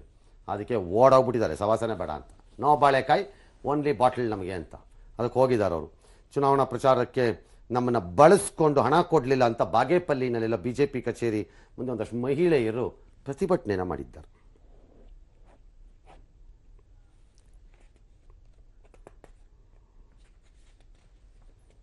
ಸರ್, ಇಲ್ಲಿವರೆಗೂ ಅಭಿವೃದ್ಧಿ ವಿಚಾರ ಅಥವಾ ಒಬ್ರಿಗೊಬ್ರು ಫೈಟ್ ಮಾಡ್ಕೊಂಡು ಮಾತುಕತೆನೋ ಇವೆಲ್ಲ ಆಗಿತ್ತು ಸರ್. ಈಗ ಕೊನೆ ಕ್ಷಣದಲ್ಲಿ ಇಲ್ಲಿ ನಡೆದಂತಹ ಸೀನ್ಗಳೇ ರಿವರ್ಸ್ ಆಗಬಹುದು ಅಂತ ಹೇಳ್ತಾರೆ. ಆ ರೀತಿ ಚೇಂಜಸ್ ಆಗುತ್ತಾ ಸರ್? ಈ ಹಣದ ಹೊಳೆ ಹರಿತಾ ಇರೋದು ಇತ್ಯಾದಿ ಅಂತ. ಎಲ್ಲಿದೆ ಹಣದ ಹೊಳೆ? ಅಲ್ಲಲ್ಲಿ ಹಣ ಸಿಕ್ಕಿರುವಂತದ್ದು ಎಲ್ಲಿದೆ ತೋರಿಸಿ, ಸುಮ್ಮನೆ ಹೇಳ್ಬಿಟ್ರೆ ಜನರಲ್ಲಿ ಎಲ್ಲಿದೆ? ಚುನಾವಣಾಧಿಕಾರಿಗಳು ಇಟ್ಕೊಂಡಿದ್ದಾರಲ್ಲ ಸರ್. ಈ ದುಡ್ಡ ಇದು ಹೊಳೆನಾ? ಇದು ಕಮ್ಮಿನಾ ರೈ? ಸುಮ್ಮನೆ ಕಾಮನ್ ಸೆನ್ಸ್ ಇಲ್ಲದೆ ಹೇಳೋಂಗೆ ಹೇಳ್ತಿರಲ್ರಿ ನೀವು. ಯಾರ್ಯಾರಿಗೂ ಫುಟ್ಪಾತಲ್ಲಿ ಹೇಳೋರು ನನಗೆ 1,20,000 ರೂಪಾಯಿ ಯಾವ ದುಡ್ಡ್ರಿ? ಸರಿ, ಸಿಕ್ಕಿರೋದು ಯಾವ ದುಡ್ಡ್ರಿ 1,20,000 ರೂಪಾಯಿ? ಚುನಾವಣಾ ಆಯೋಗದ ಪ್ರಕಾರದಲ್ಲಿ 55,000 ರೂಪಾಯಿ ಇಟ್ಕೊಂಡು ಹೋಗ್ಬೋದಲ್ರಿ ಯಾವನಾರುವೆ? ಅದು ಯಾವ ದುಡ್ಡು? ಅದು 1,20,000 ರೂಪಾಯಿ ಅದು ದುಡ್ಡಾ? ಇನ್ನು ಇವತ್ತಿನ ಯಾರು ಹಿಡಿಬೇಕೋ ಹಿಡ್ದಿಲ್ಲ ಇವ್ರುಗಳು, ಬಿಡ್ಬಿಟ್ರು ಎಲ್ಲ. ಒಳ್ಳೆ ಬೀದಿ ಬಸ್ಸುಗಳು ಹೋದಂಗೆ ಹೋಗಕ್ಕೆ ಇಲ್ಲಿ ಯಾವುದೋ 1,20,000 ರೂಪಾಯಿ ತರಿಸ್ಬಿಟ್ಟು ನನ್ನ ಮುಂದೆ ಇಂಪ್ರೆಸ್ ಮಾಡಕ್ಕೆ ಟ್ರೈ ಮಾಡ್ತಾ ಇದ್ದೀರಾ ಎಲ್ಲರೂ. ನೀವು ಅದನ್ನೇ ಕೇಳ್ತಿರಲ್ಲ ನನಗೆ. ಏನು ಹಣದ ಹೊಳೆ? ಯಾವ ಹೊಳೆ? ಹೊಳೆ ಹರ್ಕೊಂಡು ಹೋಗಾಯ್ತು ಡ್ಯಾಮ್ಗಳಿಗೆ ಸೇರ್ಕೊಂಡು. ಇಲ್ಲಿ ಬಂದುಬಿಟ್ಟು ಬೀಳ್ತಾ ಇರೋ ಮಳೆ ಹನಿ ಮರದಿಂದ ಬೀಳ್ತಿರೋ ನದಿಗೆ ಒಂದು ಎಲೆ ಹಿಡ್ಕೊಂಬಿಟ್ಟು ಒಂದು 2 ಎಲೆ ತೊಗೊಂಡು ಕುಡಿಯೋ ನೀನು ಅಂತ ಅಂದ್ಬಿಟ್ಟು ನಮ್ಗೆ ಕೈ ಕೊಟ್ಟಂಗೆ ಇದು ಲೆಕ್ಕಾಚಾರ. ಯಾವ ದುಡ್ಡಂತೆ ಇದು? ಕಡಲೆಕಾಯಿ ಬೀಜನ ಉಜ್ಜಿದ್ರೆ ಅದರಲ್ಲಿ ಬರೋಂತಹ ಸಿಪ್ಪೆ ಇದೆಯಲ್ಲ, ಆ ಸಿಪ್ಪೆ ವ್ಯಾಲ್ಯೂನೂ ಅಲ್ಲ ಇದು. ಮತ್ತೆ ಅಷ್ಟು ಹದ್ದಿನ ಕಣ್ಣಿಟ್ಟಿದ್ದಾರೆ ಅಲ್ಲಲ್ಲಿ. ಅವ್ರು ಹೊದ್ದೋ ಗೂಬೆ ಕಣ್ಣು, ಹದ್ದಿನ ಕಣ್ಣು, ಗಿಣಿ ಕಣ್ಣು, ಕಾಗೆ ಕಣ್ಣು ನಂಗೆ ಗೊತ್ತಿಲ್ಲ. ನನಗೆ ಬೇಕಾಗಿರೋದು ಆಗಿದ್ದೇನೆ ಹೇಳಿ ಅಂತ. ಇದು ದುಡ್ಡಲ್ಲ. Not great recovery of money ಅಂತ ಯಾರು ಕ್ಲೈಮ್ ಮಾಡಿಬಿಟ್ರೆ 81,000 ರೂಪಾಯಿ ರಿಕವರಿ ಅಂತ ಅದೇನು ಭಾಳ ದೊಡ್ಡ ರಿಕವರಿನಾ? ಎಷ್ಟು ಸಾವಿರ ಲಕ್ಷ ಜನರ ಮನೆ ನೀವು ಹೋದ್ರೆ 75,000, 50,000, 70,000 ಸಿಗ್ಬೋದು. ಎಷ್ಟು ಜನರು? ಅದಕ್ಕೆ ಯಾರೋ ಬಿಜೆಪಿಯ ಕಾರ್ಯದರ್ಶಿ ಕೃಷ್ಣ ಯಶಳೆ ಮನೆನೇ ಬೇಕಾ 81,000ಕ್ಕೆ? What sort of a seizure? ಸೀಜರ್ನ ಕರ್ನಾಟಕದಲ್ಲಿ ನನ್ನ ಪ್ರಕಾರ ಈ ಬಾರಿ ಚೆನ್ನಾಗಿ ಮಾಡಿಲ್ಲ. ಮುಂಚೆ ಕೋಟಿ ಬರೀ ಐಟಿನವ್ರು ಯಾರೋ ಒಬ್ರಿಗೆ ಬೆನ್ನ ಹತ್ಕೊಂಡು ಒಳ್ಳೆ ಅಟ್ಟಿಸ್ಕೊಂಡು ಹೋದ್ರು ಅಷ್ಟೇ, ಓರಿಗಳನ್ನ ಅಟ್ಟಿಸ್ಕೊಂಡು ಹೋದಂಗೆ ಅಷ್ಟೇ ಇವರು. ಈ ಸರಿ ಸೀಜರ್ ನನ್ನ ಪ್ರಕಾರ ಈ ಬಾರಿ ಶೀಸ್ ಆಗಿದೆ ಅನ್ನೋದಾದ್ರೆ ತಮಿಳ್ನಾಡಿನಲ್ಲಿ ಮ್ಯಾಸಿವ್ ಮನಿ ಸಿಕ್ಕಾಕೊಂಡಿದೆ. ಕರ್ನಾಟಕದಲ್ಲಿ ಈ ಬಾರಿ ಎಂಥ ಪಿಕ್ಚರ್ ಕೊಟ್ಬಿಟ್ರು ಎಲ್ಲರೂ ಸೇರ್ಕೊಂಡು ಅಂತಂದ್ರೆ ಬಡ ರಾಜ್ಯ ಅಂತ ಯುನೈಟೆಡ್ ನೇಷನ್ಸು ಸ್ಪೆಷಲ್ ಸೆಷನ್ ಕರೀತಾ ಇದೆಯಂತೆ ನಾಳಿದ್ದು. ಇಷ್ಟು ಚೆನ್ನಾಗಿ ಚುನಾವಣೆ ಮಾಡ್ಬೋದಾ ಅಂತ. ಹಣನೇ ಹರಿಲಿಲ್ಲ ಕರ್ನಾಟಕದಲ್ಲಿ. ಹಣ ಜನಕ್ಕೆ ನಮ್ಮ ಜನಕ್ಕೆ ಅವಮಾನ ಮಾಡಬಾರ್ದು. ನಮ್ಮ ರಾಜಕಾರಣಿಗಳು ದುಡ್ಡು ಕೊಡೋದು, ಓಟ್ ಹಾಕ್ಸೋದು. ಅಯ್ಯೋ ಶಾಂತಂ ಪಾಪಂ ಓಟು ಹಾಕೇ ನಮ್ಮಲ್ಲಿ ಏನೂ ಆಗಿಲ್ಲ ನನ್ನ ಪ್ರಕಾರ. ಇಲ್ಲಿ ಇರೋದು ಲೆಕ್ಕಾಚಾರ. That is the unfortunate thing ಅಷ್ಟೇ ಈ ಚುನಾವಣೆಯಲ್ಲಿ. ಹಾಳಾಗೋಲಿ ಬಿಡ್ರಿ, ಏನೋ ಮಾಡ್ಕೋತಾರೆ, ನಾವು ಕೇಳಿದ್ರು ಅಷ್ಟೇ. ಯಾವತ್ತಿನವರೆಗೆ ಚುನಾವಣೆ ಬಿಸ್ನೆಸ್ ಆಗೋಯ್ತೋ, ನಾನು ಬಿಸಾಕ್ತೀನಿ ಬೀಜನ, ಬೆಳೆ ತೆಕ್ಕೋತೀನಿ, ಕಟಾವು ಮಾಡ್ಕೊಂಡು ಮನೆಗೆ ಹೋಗ್ತೀನಿ ಅನ್ನೋ ಲೆಕ್ಕಾಚಾರಕ್ಕೆ ಬಂದಾಯ್ತು. ಇದನ್ನೆಲ್ಲ ಮಾತಾಡೇನು ಪ್ರಯೋಜನ? ನಾವು ರೆಡಿ. ಏನು ಮಾತಾಡೋ ಪ್ರಯೋಜನ? ಸುಮ್ಮನೆ ಎಸ್ ತಗೊಳ್ಳಿ ಮುಂದಕ್ಕೆ. ಎಸ್ ರವೀಶ್, ಲಾಸ್ಟ್ ಒಪಿನಿಯನ್, ಯಾವ ರೀತಿ ತಯಾರಿ ಆಗಿದೆ ಮತ್ತು ಈ ಫಸ್ಟ್ ಹಾಫ್ 14 ಕ್ಷೇತ್ರಗಳ ಚುನಾವಣೆಯನ್ನ ನೋಡಿದ್ರೆ ಫಸ್ಟ್ ಹಾಫ್ಗೂ ಸೆಕೆಂಡ್ ಹಾಫ್ಗೂ ಏನ್ ಡಿಫ್ರೆನ್ಸ್ ಕಾಣಿಸ್ತಾ ಇದೆ? ಖಂಡಿತವಾಗಿಯೂ ಕೂಡ, ಯಾಕೆಂದ್ರೆ ಮೊದಲ ಹಾಫ್ ನಲ್ಲಿ ನಾವು ನೋಡ್ತಾ ಇರ್ತಕ್ಕಂಥ ಬರೀ ಮಂಡ್ಯ ಅದೊಂದು ಪಿಕ್ಚರ್ ಮಾತ್ರ ನಮ್ ಕಣ್ಣು ಮುಂದೆ ಇರ್ತಿತ್ತು. ಎಲ್ಲಾ ಕಡೆಗಳು ಜನರು ಅಷ್ಟೇ, ಮೀಡಿಯಾ ಅಷ್ಟೇ, ಎಲ್ಲರೂ ಕೂಡ ಬರೀ ಮಂಡ್ಯ ಕಡೆ ಫೋಕಸ್ ಮಾಡಿದ್ರು. ಜನರೇನಿಲ್ಲ, ಮೀಡಿಯಾನವ್ರು ಮಾಡಿದ್ರಿ, ಜನರ ಮೇಲೆ ಯಾಕೆ ಹೇಳ್ತೀರಿ? ಉತ್ತರ ಕರ್ನಾಟಕಕ್ಕೆ ಹೋಗಿ ಕೇಳಿ, ನೀವು ತೋರಿಸಿದ್ ಸರಿ ಇದೆಯಾ ಅಂತ ಹೇಳ್ತಾರೆ. ನಾನು ಈ ಆಫೀಸ್ ಒಳಗಡೆ ಬೇಜಾನ್ ಫೈಟ್ ಮಾಡಿ ಫೇಲ್ ಆಗಿ ಕೂತಿದ್ದೀನಿ ಅಷ್ಟೇ. ಇವತ್ತು ಚಾನ್ಸ್ ಸಿಕ್ಕಿದೆ ಜಾಗರ್ ಬೀಳ್ತೀನಿ. ಎಲ್ಲಿ ಕುತೂಹಲ ರೀ? ಕೇಳ್ತಾರೆ ಸರ್ ಬೇರೆ ಬೇರೆ ಕಡೆ. ಹೋಗ್ರಿ ಗುಲ್ಬರ್ಗಕ್ಕೆ, ಹೋಗ್ರಿ ಬೀದರ್ಗೆ, ಜನ ಕೇಳ್ತಾರೆ ನಿಮ್ಮನ್ನ ಏನ್ ತೋರಿಸಿದ್ರಿ ಅಂತ ಕೇಳಿ ಹೋಗಿ. ಇಲ್ಲಿ ಕೂತ್ಕೊಂಡು ಮಾತಾಡಬೇಡಿ ನೀವು, ಅಲ್ಲೋಗಿ ಹೇಳಿ, ಅಲ್ಲಿ ಜನ ಹೇಳ್ತಾರೆ. ನಿಮ್ಗೇನು ಬೇರೆ ಕೆಲಸವಿರಲಿಲ್ವಾ ಅಂತ. Not that it was not important, ನಾನು ಹಂಗೇಳಲ್ಲ. ಆಬ್ವಿಯಸ್ಲಿ ಹೀರೋಗಳು, ಫಿಲಮ್ನವರು ಈ ಥರ ಹೈ ವೋಲ್ಟೇಜ್ ಕಣಗಳ ಬಂದಾಗ, ಈಗ ನಾಳೆ ವಾರಣಾಸಿಲಿ ಹಂಗೆ ಆಗ್ಬೋದೇನೋ, ಪ್ರಿಯಾಂಕಾ ವರ್ಸಸ್ ನರೇಂದ್ರ ಮೋದಿ ಅಂತಾದಾಗ ಹಂಗೆ ಆಗಬಹುದೇನೋ ಗೊತ್ತಿಲ್ಲ. ನ್ಯಾಷನಲ್ ಮೀಡಿಯಾ ಕಾನ್ಸಂಟ್ರೇಷನ್ ಆ ಕಡೆ ಜಾಸ್ತಿ ಬರ್ಬೋದೇನೋ, ನಾನು ಬರಲ್ಲ ಅಂತ ಹೇಳಲ್ಲ. ಅಥವಾ ಸಾಧ್ವಿ ಪ್ರಜ್ಞಾ ವರ್ಸಸ್ ದಿಗ್ವಿಜಯ ಸಿಂಗ್ ಬರ್ಬೋದೇನೋ ಭೋಪಾಲ್ನಲ್ಲಿ, ನನಗೆ ಗೊತ್ತಿಲ್ಲ, ಐ ಡೋಂಟ್ ನೋ. ಬಟ್ ಜನಕ್ಕೂ ಬೇಕಾಗಿತ್ತು, ನಾವು ಕೊಟ್ವಿ ಅಂತ ಮಾತ್ರ ಹೇಳಕ್ ಬರಬೇಡಿ. ಬೇಕಾಗಿತ್ತು ಅನ್ನೋದಕ್ಕಿಂತ ಕುತೂಹಲ ಅಂತ ಬೇರೆ ಮನೆ ಬೇರೆ ಮಾಡಿದ್ದಾರೆ ಕ್ಷೇತ್ರದಲ್ಲಿ ಸಾತ್ವಿಕ ಸಿಟ್ಟಿರ್ಬೋದು ಸರ್, ನಮ್ಮನ್ನ ನಿರ್ಲಕ್ಷ್ಯ ಮಾಡ್ತಾರೆ, ನಮ್ಮ ಕಾನ್ಸ್ಟಿಟ್ಯೂನ್ಸಿಗಳನ್ನ ಬಿಟ್ಟಿದ್ದಾರೆ ಅಂತ. ಆದ್ರೆ ಮಂಡ್ಯದ ಬಗ್ಗೆ ಎಲ್ಲೋ ಒಂದ್ ಕಡೆ ಕುತೂಹಲ ಉಳಿಸ್ಕೊಂಡಿದ್ದಾರೆ ಅಂತ ಕೂಡ ಥಿಯೇಟರ್ ನಲ್ಲಿ 6 ಕಡೆ ನೀವು ಫೈಟಿಂಗ್ ಫಿಲಮ್ ಹಾಕಿದ್ರೆ ಫಿಲಮ್ ಏನ್ ನೋಡ್ಬೇಕು ಅಂತ ತೀರ್ಮಾನ ಮಾಡಿದ್ರೆ ಯಾವ್ದು ನೋಡ್ಲಿ? ಯಾವ್ದೋ ಒಂದು ಫೈಟಿಂಗ್ ಫಿಲಮ್ ನೋಡ್ಬೇಕಲ್ಲ. ನೀವು ಯಾವ್ದು ಕಾಂಡ್ ಮಾಡ್ಕೊಂಡ್ರು ನೀವು ಅದನ್ನೇ ತೋರಿಸ್ಬೇಕು. ನಾನು ಏನ್ ಮಾಡ್ಲಿ ಬೇರೆ? ನನಗೆ ಆಪ್ಷನ್ ಇತ್ತಾ? ಆಪ್ಷನ್ ಇಲ್ಲದೆ ಜನ ಆಕ್ಸೆಪ್ಟ್ ಮಾಡಿದ್ದಾರೆ ಅಂತ. ಸರ್, ಕಾರವಾರದಲ್ಲಿ ಸೀಸ್ ಆಗಿದ್ದು 81,000 ಅಲ್ಲ ಸರ್, 81 ಲಕ್ಷ ಅಂತ ಈಗ ನನಗೇನು ಗೊತ್ತಿಲ್ಲ. 81,000 ಅಂತಿದ್ರೆ 81,000 ಅಂತ ಹೇಳಿದೆ. ಈಗ ಬಂದಿರೋ ಮಾಹಿತಿ ಪ್ರಕಾರ 81 lakh is a big money, very big money. 81 lakh ಆದ್ರೆ it's not a small money, it's a good seizure. ಹಾಗಾದ್ರೆ ಸುಮ್ಮನೆ ಟಚ್ ಬಟ್ ಇದು IT ಮಾಡ್ತಿರೋಂಥ ಕೆಲಸ. 81 ಲಕ್ಷ, ಈ 81 ಲಕ್ಷಕ್ಕೆ ನೋಡೋಣ ಆಮೇಲೆ ಅವ್ರು ಏನೇನು ಲೆಕ್ಕ ಕೊಡ್ತಾರೆ ಅಂತ ಆಮೇಲೆ ಗೊತ್ತಾಗ. ಮತ್ತೆ ನನ್ನ ಹತ್ರ ಒಂದು 50,000 ರೂಪಾಯಿ ಇರ್ಬೋದಪ್ಪ ಇವಾಗ, ನಾನು ಲೆಕ್ಕ ಕೊಡ್ತೀನಿ. ಹಾಗೆ 81 ಲಕ್ಷಕ್ಕೆ ಅವ್ರು ಏನ್ ಲೆಕ್ಕ ಕೊಡ್ತಾರೆ ನೋಡ್ಬೇಕಲ್ಲ, ನೋಡೋಣ ಅದನ್ನ, ಆಮೇಲೆ ನೋಡ್ತೀವಿ. ಖಂಡಿತವಾಗಿ ಕೂಡ ಈ ಮೊದಲ 14 ಕ್ಷೇತ್ರಗಳ ಮೊದಲ ಹಂತದ ಮತದಾನದಲ್ಲಿ ಮಂಡ್ಯ, ಹಾಸನ, ತುಮಕೂರು ಈ ಕ್ಷೇತ್ರಗಳ ಬಗ್ಗೆ ಸಾಕಷ್ಟು ಕುತೂಹಲ ಇದೆ. ಕಡೆವರೆಗೂ ಕೂಡ ಕುತೂಹಲ ಉಳಿಸ್ಕೊಳ್ತಾರೆ. ಆ ಕುತೂಹಲ ಏನಾಗುತ್ತೆ ಅನ್ನೋದು ಕೂಡ ಕಾದ್ ನೋಡ್ಬೇಕು. ಭಾರತೀಯ ಜನತಾ ಪಕ್ಷ ಈ ಭಾಗದಲ್ಲಿ ಎಂಟಿಲ್ಲ, ಅಲ್ಲೆಲ್ಲ ಬೀಜ ಹಾಕೊಂಡ್ಬಿಡ್ತೀವಿ ಅಂತ ನನಗೆ ಮಾಡಿದ್ದೇನು ಆ ಬೀಜ ಹಾಕುವಂತ ಕೆಲಸ? ಮಂಡ್ಯನಲ್ಲಿ ಸುಮ್ಮನೆ ಪುಕ್ಕಟೆ ತುತ್ತೂರಿ ಊದ್ಬಿಟ್ಟು ಖಾಲಿ ಮಾಡ್ಬಿಟ್ರಿ. ಹಾಸನದಲ್ಲಿ ಅದೇನೋ ನಿಮ್ಮ ಪುಣ್ಯ ಮೇಲೆ ಕೆಳಗೆ ಬಿತ್ತು ಒಂದು ಅಭ್ಯರ್ಥಿ ಲಡಕ್ಕಂತ ಕ್ಯಾಚ್ ಹಿಡ್ಕೊಂಡು ಹಾಕೋಬಿಟ್ರಿ. ಏನ್ ಮಾಡಿದಿರಿ? ಅವ್ರು ಬಿಜೆಪಿ ಹೇಳ್ತಾ ಇರ್ತಕ್ಕಂಥದ್ದು ನಮಗೆ ಎದುರಾಳಿ ಇರಲಿಲ್ಲ ಇಷ್ಟು ದಿನಗಳ ಕಾಲ, ಕೇವಲ JDS ವರ್ಸಸ್ ಕಾಂಗ್ರೆಸ್ ಫೈಟ್ ನಡೀತಾ ಇತ್ತು. ಆದ್ರೆ ನಾವು ಒಬ್ಬ ಎದುರಾಳಿಯಾಗಿ ನಿಲ್ಲೋದಕ್ಕೆ ಒಂದು ರೀತಿಯಲ್ಲಿ ಶಕ್ತಿ ಬಂತು ನಮಗೆ, ಅದನ್ನೇ ನಾವು ಯೂಸ್ ಮಾಡ್ಕೊಂಡು ಮುಂದೆ ಮೇಲತ್ತೀವಿ ಅಂತ ಕೂಡ ಪ್ರೊಜೆಕ್ಟ್ ಮಾಡ್ಕೊತಾ ಇದ್ದಾರೆ ಸರ್. ಅವ್ರಿಗೆ ಹೇಳ್ಬೋದು. ಆದ್ರೆ ಈ 14 ಕ್ಷೇತ್ರಗಳು ಕೂಡ ದೋಸ್ತಿಗಳಿಗೆ ಸಾಕಷ್ಟು ಮಹತ್ವದ ವಿಚಾರ. ಕಾರಣ ಏನು ಅಂತಂದ್ರೆ ಇವರ ಪ್ರಮುಖ ಅಸ್ತಿತ್ವ ಇರುವಂತ, ಎರಡೂ ಪಕ್ಷಗಳ ಪ್ರಮುಖ ಅಸ್ತಿತ್ವ ಇರುವಂತದ್ದು ಮತ್ತು ಅವರ ಹೆಚ್ಚಿನ ನಿರೀಕ್ಷೆ ಇರುವಂತದ್ದು ಈ ಭಾಗದಲ್ಲಿ. ಉತ್ತರ ಕರ್ನಾಟಕದ ಕಡೆ ಹೋಗ್ತಿದ್ದಂಗೆ JDS ನ ಅಷ್ಟು ದೊಡ್ಡ ಮಟ್ಟದ ಅಸ್ತಿತ್ವ ಇಲ್ಲದೆ ಇರೋ ಕಾರಣ ಕಾಂಗ್ರೆಸ್ ಒಂಟಿ ರೇಸಿಗೆ ಬರಬೇಕಾದಂತ ಅನಿವಾರ್ಯತೆ ಸೃಷ್ಟಿಯಾಗುತ್ತೆ.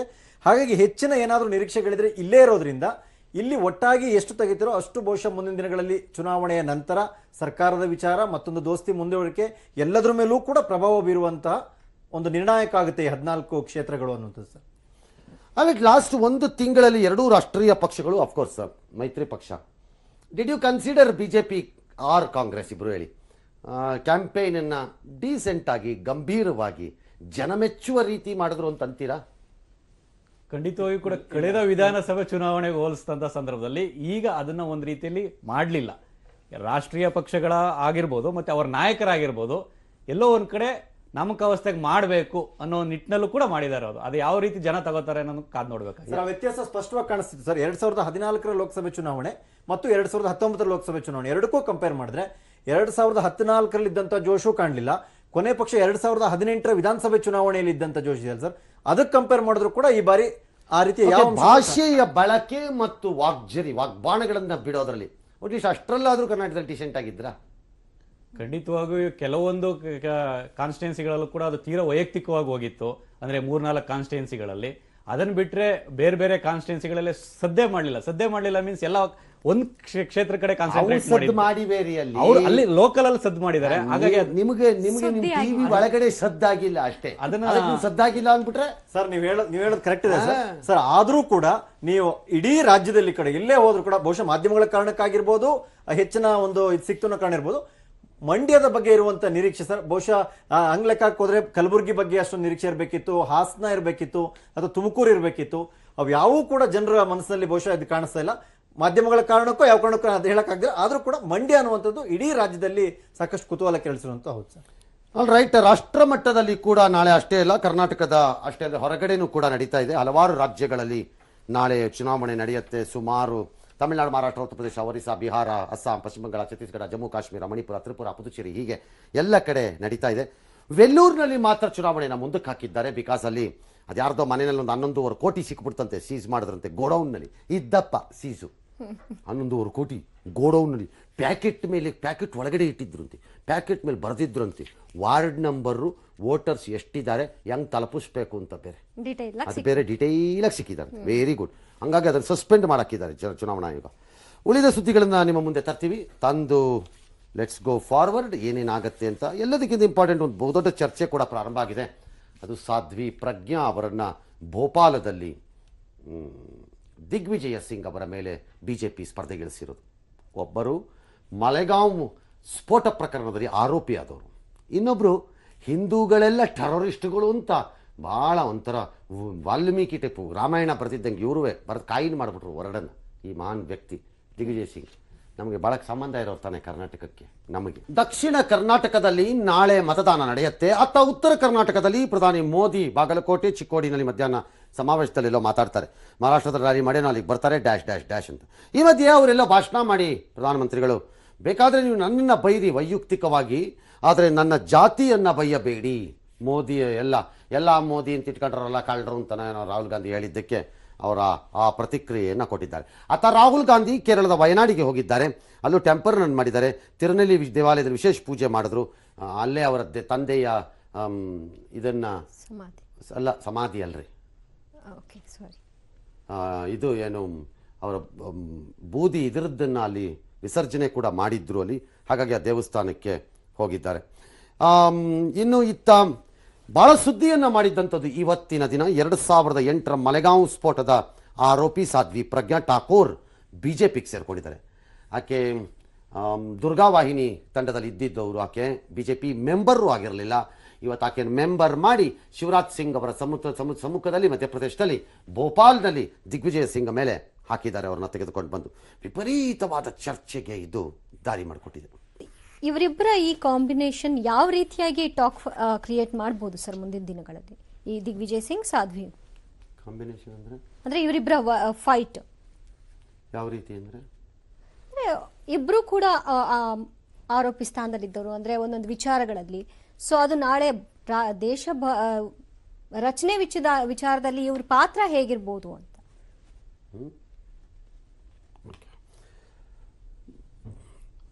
ಸಾಧ್ವಿ ಆಗಿದ್ದು ಹಿಂದೂ ವೋಟನ್ನು ಕನ್ಸಾಲಿಡೇಟ್ ಮಾಡೋಕ್ಕೆ ಭಾರತೀಯ ಜನತಾ ಪಕ್ಷ ತಯಾರಿ ಮಾಡಿಕೊಂಡಿದೆ ಅನ್ನೋದು ಲೆಕ್ಕಾಚಾರ. ಅದಕ್ಕೆ ಅವರು ತಂದಿದ್ದಾರೆ ಸಾಧ್ವಿನ ಅಂತ. ದಿಗ್ವಿಜಯ್ ಸಿಂಗ್ ಹಿಂದೂ ಟೆರರ್ ಅನ್ನೋ ಪದ ಸ್ಟಾರ್ಟ್ ಮಾಡಿದ್ದೆ ಅವರು ಅಂತ. ಹಾಗಾಗಿ ಭೋಪಾಲದಲ್ಲಿ ನಡೀತಿರೋದಕ್ಕೆ ಟೆರರಿಸ್ಟ್ಗಳನ್ನು ತಂದಿದ್ದೀರಿ ಅಂತ ಕಾಂಗ್ರೆಸ್ನವರುವೇ, ಇಲ್ಲ ಆಕೆ ಎಲ್ಲ ಆರೋಪಗಳಿಂದ ಮುಕ್ತರಾಗಿದ್ದಾರೆ ಅಂತ ಬಿಜೆಪಿನವರು ಇಬ್ಬರು ಹೇಳಿದ್ದಾರೆ. ಆರೋಪಗಳಿಂದ ಮುಕ್ತವಾಗಿದ್ದಂಥದ್ದೇ ಕನ್ಸಿಡರ್ ಮಾಡಿದ್ರೆ ಕಾಂಗ್ರೆಸ್ನವರು ಆರೋಪದಿಂದ ಮುಕ್ತರಾಗಿದ್ದಾರೆ ಅಂತಲೇ ಹೇಳಿ, ಅಥವಾ ಅವ್ರಿಗಿನ್ನೂ ಪನಿಷ್ಮೆಂಟ್ ಆಗಿಲ್ಲ, ಅವ್ರ ಮೇಲಿನ್ನೂ ಆರೋಪ ಪಟ್ಟಿ ಅಷ್ಟೇ, ಅವ್ರು ಬರೀ ಅಕ್ಯೂಸ್ಡ್ ಅಷ್ಟೇ ಅಂತ ಹೇಳಿ ಕಾಂಗ್ರೆಸ್ನವರು ಟಿಕೆಟ್ ಬೇರೆ ಬೇರೆ ರೂಪದಲ್ಲಿ ಕೊಟ್ಟಿದ್ದಾರೆ. ಅದು ಈ ಥರ ಟೆರರ್ ರಿಲೇಟೆಡ್ ಅಲ್ಲದೆ ಇರ್ಬೋದು, ಭ್ರಷ್ಟಾಚಾರದ ರಿಲೇಟೆಡಲ್ಲಿ ಇರ್ಬೋದು, ಮತ್ತೊಂದನ್ನು ಕೊಟ್ಟಿದ್ದಾರೆ. ಬಟ್ ಒಂದಂತೂ ನಿಜ, ಭಾರತೀಯ ಜನತಾ ಪಕ್ಷ ಒಂದು ಬಹುದೊಡ್ಡ ಮೆಸೇಜನ್ನು ಕಳ್ಸಕ್ಕೆ ಟ್ರೈ ಮಾಡ್ತಾ ಇದೆ. ಅದು ಹಿಂದೂ ವೋಟ್ಗಳ ಕನ್ಸಾಲಿಡೇಷನ್ ವಿಚಾರದಲ್ಲಿ ಸಾಧ್ವಿ ಪ್ರಜ್ಞಾ ಠಾಕೂರ್ನ ಅಲ್ಲಿ ಭೋಪಾಲ್ದಲ್ಲಿ ತಂದಿದ್ದಾರೆ. 1989-90ರಿಂದ ಅಲ್ಲಿ ಕಾಂಗ್ರೆಸ್ ಗೆದ್ದೇ ಇಲ್ಲ ಭೋಪಾಲ್ದಲ್ಲಿ. They never won. ಗೆಲ್ಲಕ್ಕೆ ಆಗಿಲ್ಲ ಅವ್ರ ಕೈಯಲ್ಲಿ. ಕಳೆದ ಬಾರಿ ಕಾಂಗ್ರೆಸ್ ಅಭ್ಯರ್ಥಿಯಲ್ಲಿ ಸೋತಿದ್ದು ಎಷ್ಟು ಅಂತಂದರೆ ಆಲ್ಮೋಸ್ಟ್ ಒಂದು 3-3.5 ಲಕ್ಷ ವೋಟಲ್ಲಿ ಸೋತಿದ್ದಾರೆ ಬಿಜೆಪಿಯವ್ರ ಮೇಲೆ ಅಲ್ಲಿ. ಹಾಗಾಗಿ ವೆರಿ ಸ್ಟ್ರಾಂಗ್ ಭೋಪಾಲ್ ಬಿಜೆಪಿಗೆ ಸೀಟ್ ಅದು. ಅಲ್ಲಿ ಯುಕೆನ್ ತಂದು ಹಾಕಿದ್ದಾರೆ ಅಂತಂದರೆ ಸಿಟ್ಟಿಂಗ್ ಎಂ ಪಿನೂ ಪಕ್ಕಕ್ಕೆ ಇಟ್ಟುಬಿಟ್ಟು ಅಂತಂದರೆ they want to send a message, ನಾವಿನ್ನೂ ಹಿಂದುತ್ವ ಬಿಟ್ಟಿಲ್ಲ ಅಂತ. ಇದರ ಮೂಲಕ ಪ್ರಾಬಬಲಿ ಡೆವಲಪ್ಮೆಂಟು ಡ್ಯಾಶು ಅಥವಾ ಯಾವುದೋ ರಫೇಲು ಪಫೇಲು ಈ ಥರದ್ದೆಲ್ಲ ಡ್ಯಾಶ್ ಅಂತ ಏನೇನು ನಡೀತಾ ಇತ್ತು ಎಲ್ಲವೂ ಹಂಗೆ ಕೊಚ್ಕೊಂಡು ಹೊಟ್ಟೋಗಿ entire narrative of Indian politics next 1 ತಿಂಗಳಲ್ಲಿ ನಡೆಯೋ ಚುನಾವಣೆಯಲ್ಲಿ ವಾಪಸ್ ಹಿಂದುತ್ವ ಉಗ್ರವಾದ ಅನ್ಕೊಂಡು ಸ್ಟಾರ್ಟ್ ಆಗಬಹುದೇನೋ. We don't know. Great experiment ಅವ್ರಿಗೆ, ಬಿಜೆಪಿಯವರಿಗೆ ಏನು ಮಾಡುತ್ತೋ ಗೊತ್ತಿಲ್ಲ. Alright. ಪ್ರತ್ಯೇಕ ಲಿಂಗಾಯತ ಧರ್ಮ ವಿಚಾರವಾಗಿ ಸಚಿವ ಎಂಬಿ ಪಾಟೀಲ್ ವಿರುದ್ಧ ಯಡಿಯೂರಪ್ಪ ವಾಗ್ದಾಳಿಯನ್ನು ನಡೆಸಿದ್ದಾರೆ. ಕಾಂಗ್ರೆಸ್ ನಾಯಕಿ ಸೋನಿಯಾ ಗಾಂಧಿಗೆ ಪಾಟೀಲ್ರು ಪತ್ರವನ್ನ ಬರೆದಿರೋದು ನಿಜ, ಇದರ ಯಾವ ತನಿಖೆಯ ಅಗತ್ಯತೆಯೂ ಇಲ್ಲ ಅಂತ ಹೇಳಿದ್ದಾರೆ. ಇನ್ನು ತಮ್ಮ ವಿರುದ್ಧ ಸುಳ್ಳು ಸುದ್ದಿಯನ್ನು ಪ್ರಸಾರ ಹಾಗೂ ಪ್ರಕಟಿಸಲಾಗಿದೆ ಅಂತ ದಿಗ್ವಿಜಯ ನ್ಯೂಸ್ ಚಾನೆಲ್ ಹಾಗೂ ವಿಜಯವಾಣಿ ಪತ್ರಿಕೆಯ ವಿರುದ್ಧ ಚುನಾವಣಾ ಆಯೋಗಕ್ಕೆ ಗೃಹ ಸಚಿವ ಎಂಬಿ ಪಾಟೀಲ್ ದೂರನ್ನ ನೀಡಿದ್ದಾರೆ. ಕುಮಾರಸ್ವಾಮಿ ಮತ್ತು ಡಿ ಕೆ ಶಿವಕುಮಾರ್ ಅವರ ಈಗ ಹೋರಾಟ ಶಿವಮೊಗ್ಗಕ್ಕೆ ಹೋಗಿದೆ. ಅಲ್ಲಿ ಯಡಿಯೂರಪ್ಪನವ್ರು ನಮ್ಮ ಶಾಸಕರನ್ನ ಮಗನ ಕರೆಸಿ ಕಾಸು ಕೊಡ್ತೀನಿ ಅಂತ ಎಲ್ಲಿಂದ ಬರೋದು, ಯಾರಪ್ಪನ ಮನೆ ದುಡ್ಡು ಅಂತೆಲ್ಲ ಕೊಟ್ಟು 23ಕ್ಕೇನೋ ಆಗ್ಬಿಡತ್ತಂತೆ ಸರ್ಕಾರ, ಗಡುವು ಬೇರೆ ಕೊಡ್ತಾರೆ. ಅದೇನಾಗ್ಬಿಡುತ್ತೆ ನಾನು ನೋಡಾಕ್ಬಿಡ್ತೀನಿ ಅಂತೆಲ್ಲ ಅವ್ರು ಸವಾಲು. ಯಾಕಂದ್ರೆ ಯಡಿಯೂರಪ್ಪನವರು ಅಯ್ಯೋ ನಮಗೂ ಗೊತ್ತಿದೆ ಬನ್ನಿ ಇವ್ರದ್ದು ಏನು ಅಂತ, ಶಿವಮೊಗ್ಗದ ನಾವು ರಾಘವೇಂದ್ರ ಗೆಲ್ಲಿಸ್ಕೊತೀವಿ, ಅಲ್ಲಿ ಮಂಡ್ಯಲ್ಲಿ ಗೆಲ್ತಾರೆ ಬಿಟ್ರಿ ಸುಮಲತಾ ಅಂತ ಅವರು ಒಂದಷ್ಟನ್ನು ಅವರು ಬಿಟ್ಟಿದ್ದಾರೆ. ಅತ್ತ ಕಲಬುರಗಿಯಲ್ಲಿ ನಾಳೆ ಚುನಾವಣೆ ಮೊದಲ ಹಂತಕ್ಕೆ ಚುನಾವಣೆ ನಡೆಯುತ್ತೆ. ನಾಳೆ ಅಲ್ಲ, ನೆಕ್ಸ್ಟ್ ರೌಂಡಲ್ಲಿ ನಡೆಯುತ್ತದು. ಖರ್ಗೆಗೆ ಇವತ್ತು ಬೆಂಬಲ ಕೋರಿ ಸಿದ್ದರಾಮಯ್ಯನವರು ಕ್ಯಾಂಪೇನ್ ಎಲ್ಲ ಮಾಡಿದ್ದಾರೆ. ಮತ್ತು ಅಲ್ಲೆಲ್ಲ ಸಿದ್ದರಾಮಯ್ಯವ್ರ ಕೈ ನಿಂಬೆಹಣ್ಣು ಇತ್ತಂತೆ. ಪತ್ರಕರ್ತರು ಏನು ಸರ್ ನಿಮ್ಮ ಕೈಗೂ ನಿಂಬೆಹಣ್ಣು ಬಂತಂದೆ. ಅಯ್ಯೋ ನನಗೆ ಯಾವ ಸಂಬಂಧನೇ ತಗಳಪ್ಪ, ನೀನೇ ಜೋಬಲ್ಲಿ ಇಟ್ಕೋಬೇಕಾರೆ ಅಂತ ಇಟ್ಬಿಟ್ಟು ಹೋಗಿದ್ದಾರೆ ಹತ್ಲ ಕಡೆಗೆ. ಒಬ್ಬರ ಮೇಲೆ ಒಬ್ಬರು ಬೈಕೊಂಡು ಓಡಾಡ್ತಿದ್ದಾರೆ. ಏಕೆ ಇಲ್ಲಾಗಿದ್ದೆ ಅಲ್ಲೂ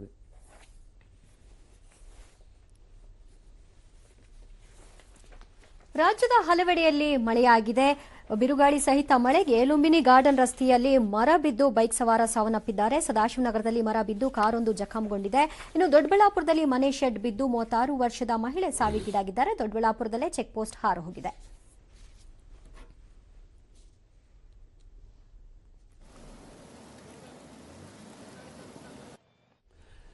ದೇಶದ ಇತರೆಡೆಗಳಲ್ಲೂ ಮಳೆ ಬಂದಿರೋ ವರದಿ ಬಂದಿದೆ. ಗುಜರಾತ್ ಮಧ್ಯಪ್ರದೇಶ ರಾಜಸ್ಥಾನ ಬಿರುಗಾಳಿನಲ್ಲಿ ಬಂದಿದೆ. ಡಸ್ಟ್ ಸ್ಟಾರ್ಮ್ ಬರ್ತಾ ಇದೆ, ಧೂಳಿನ ಬಿರುಗಾಳಿ ಬಂದಿದೆ ಅಲ್ಲೆಲ್ಲ ಅಂತ ಹೇಳ್ತಾ ಇದ್ದಾರೆ. 30ಕ್ಕೂ ಹೆಚ್ಚು ಜನ ಪ್ರಾಣವನ್ನು ಕಳೆದುಕೊಂಡಿದ್ದಾರೆ. ಕೇಂದ್ರ ಸರ್ಕಾರ ಪರಿಹಾರಗಳನ್ನೆಲ್ಲ ಕೂಡ ಕೊಡಿಸಿದೆ. ಇನ್ನೊಂದು ಕಡೆ ಬಹಳ ಸುದೀರ್ಘ ಕಾಲ ಈ ದೇಶದ ಆಕಾಶವನ್ನು ಆಳಿದಂತಹ ಜೆಟ್ ಏರ್ವೇಸ್ ವಿಮಾನ ಕಂಪನಿ ಇವತ್ತಿನಿಂದ ತನ್ನ ಎಲ್ಲ ಹಾರಾಟವನ್ನು ಸ್ಥಗಿತಗೊಳಿಸ್ಬಿಟ್ಟಿದೆ. ಸುಮಾರು 1000 ಜನ 25,000 ಜನ ಏನೋ ಕಳಕೊಂಡಿದ್ದಾರೆ ತಮ್ಮ ಉದ್ಯೋಗನ. ಆಲ್ ರೈಟ್, ಇಲ್ಲಿಗೆ ಇವತ್ತಿನ ಬಿಗ್ ಬುಲೆಟಿನ್ ಮುಗಿಸ್ತಾ ಇದ್ದೀನಿ. ಹೋಗ್ಬಿಟ್ಟು ಬರ್ತೀನಿ. ನಮಸ್ಕಾರ, ಗುಡ್ ನೈಟ್, ಶುಭರಾತ್ರಿ.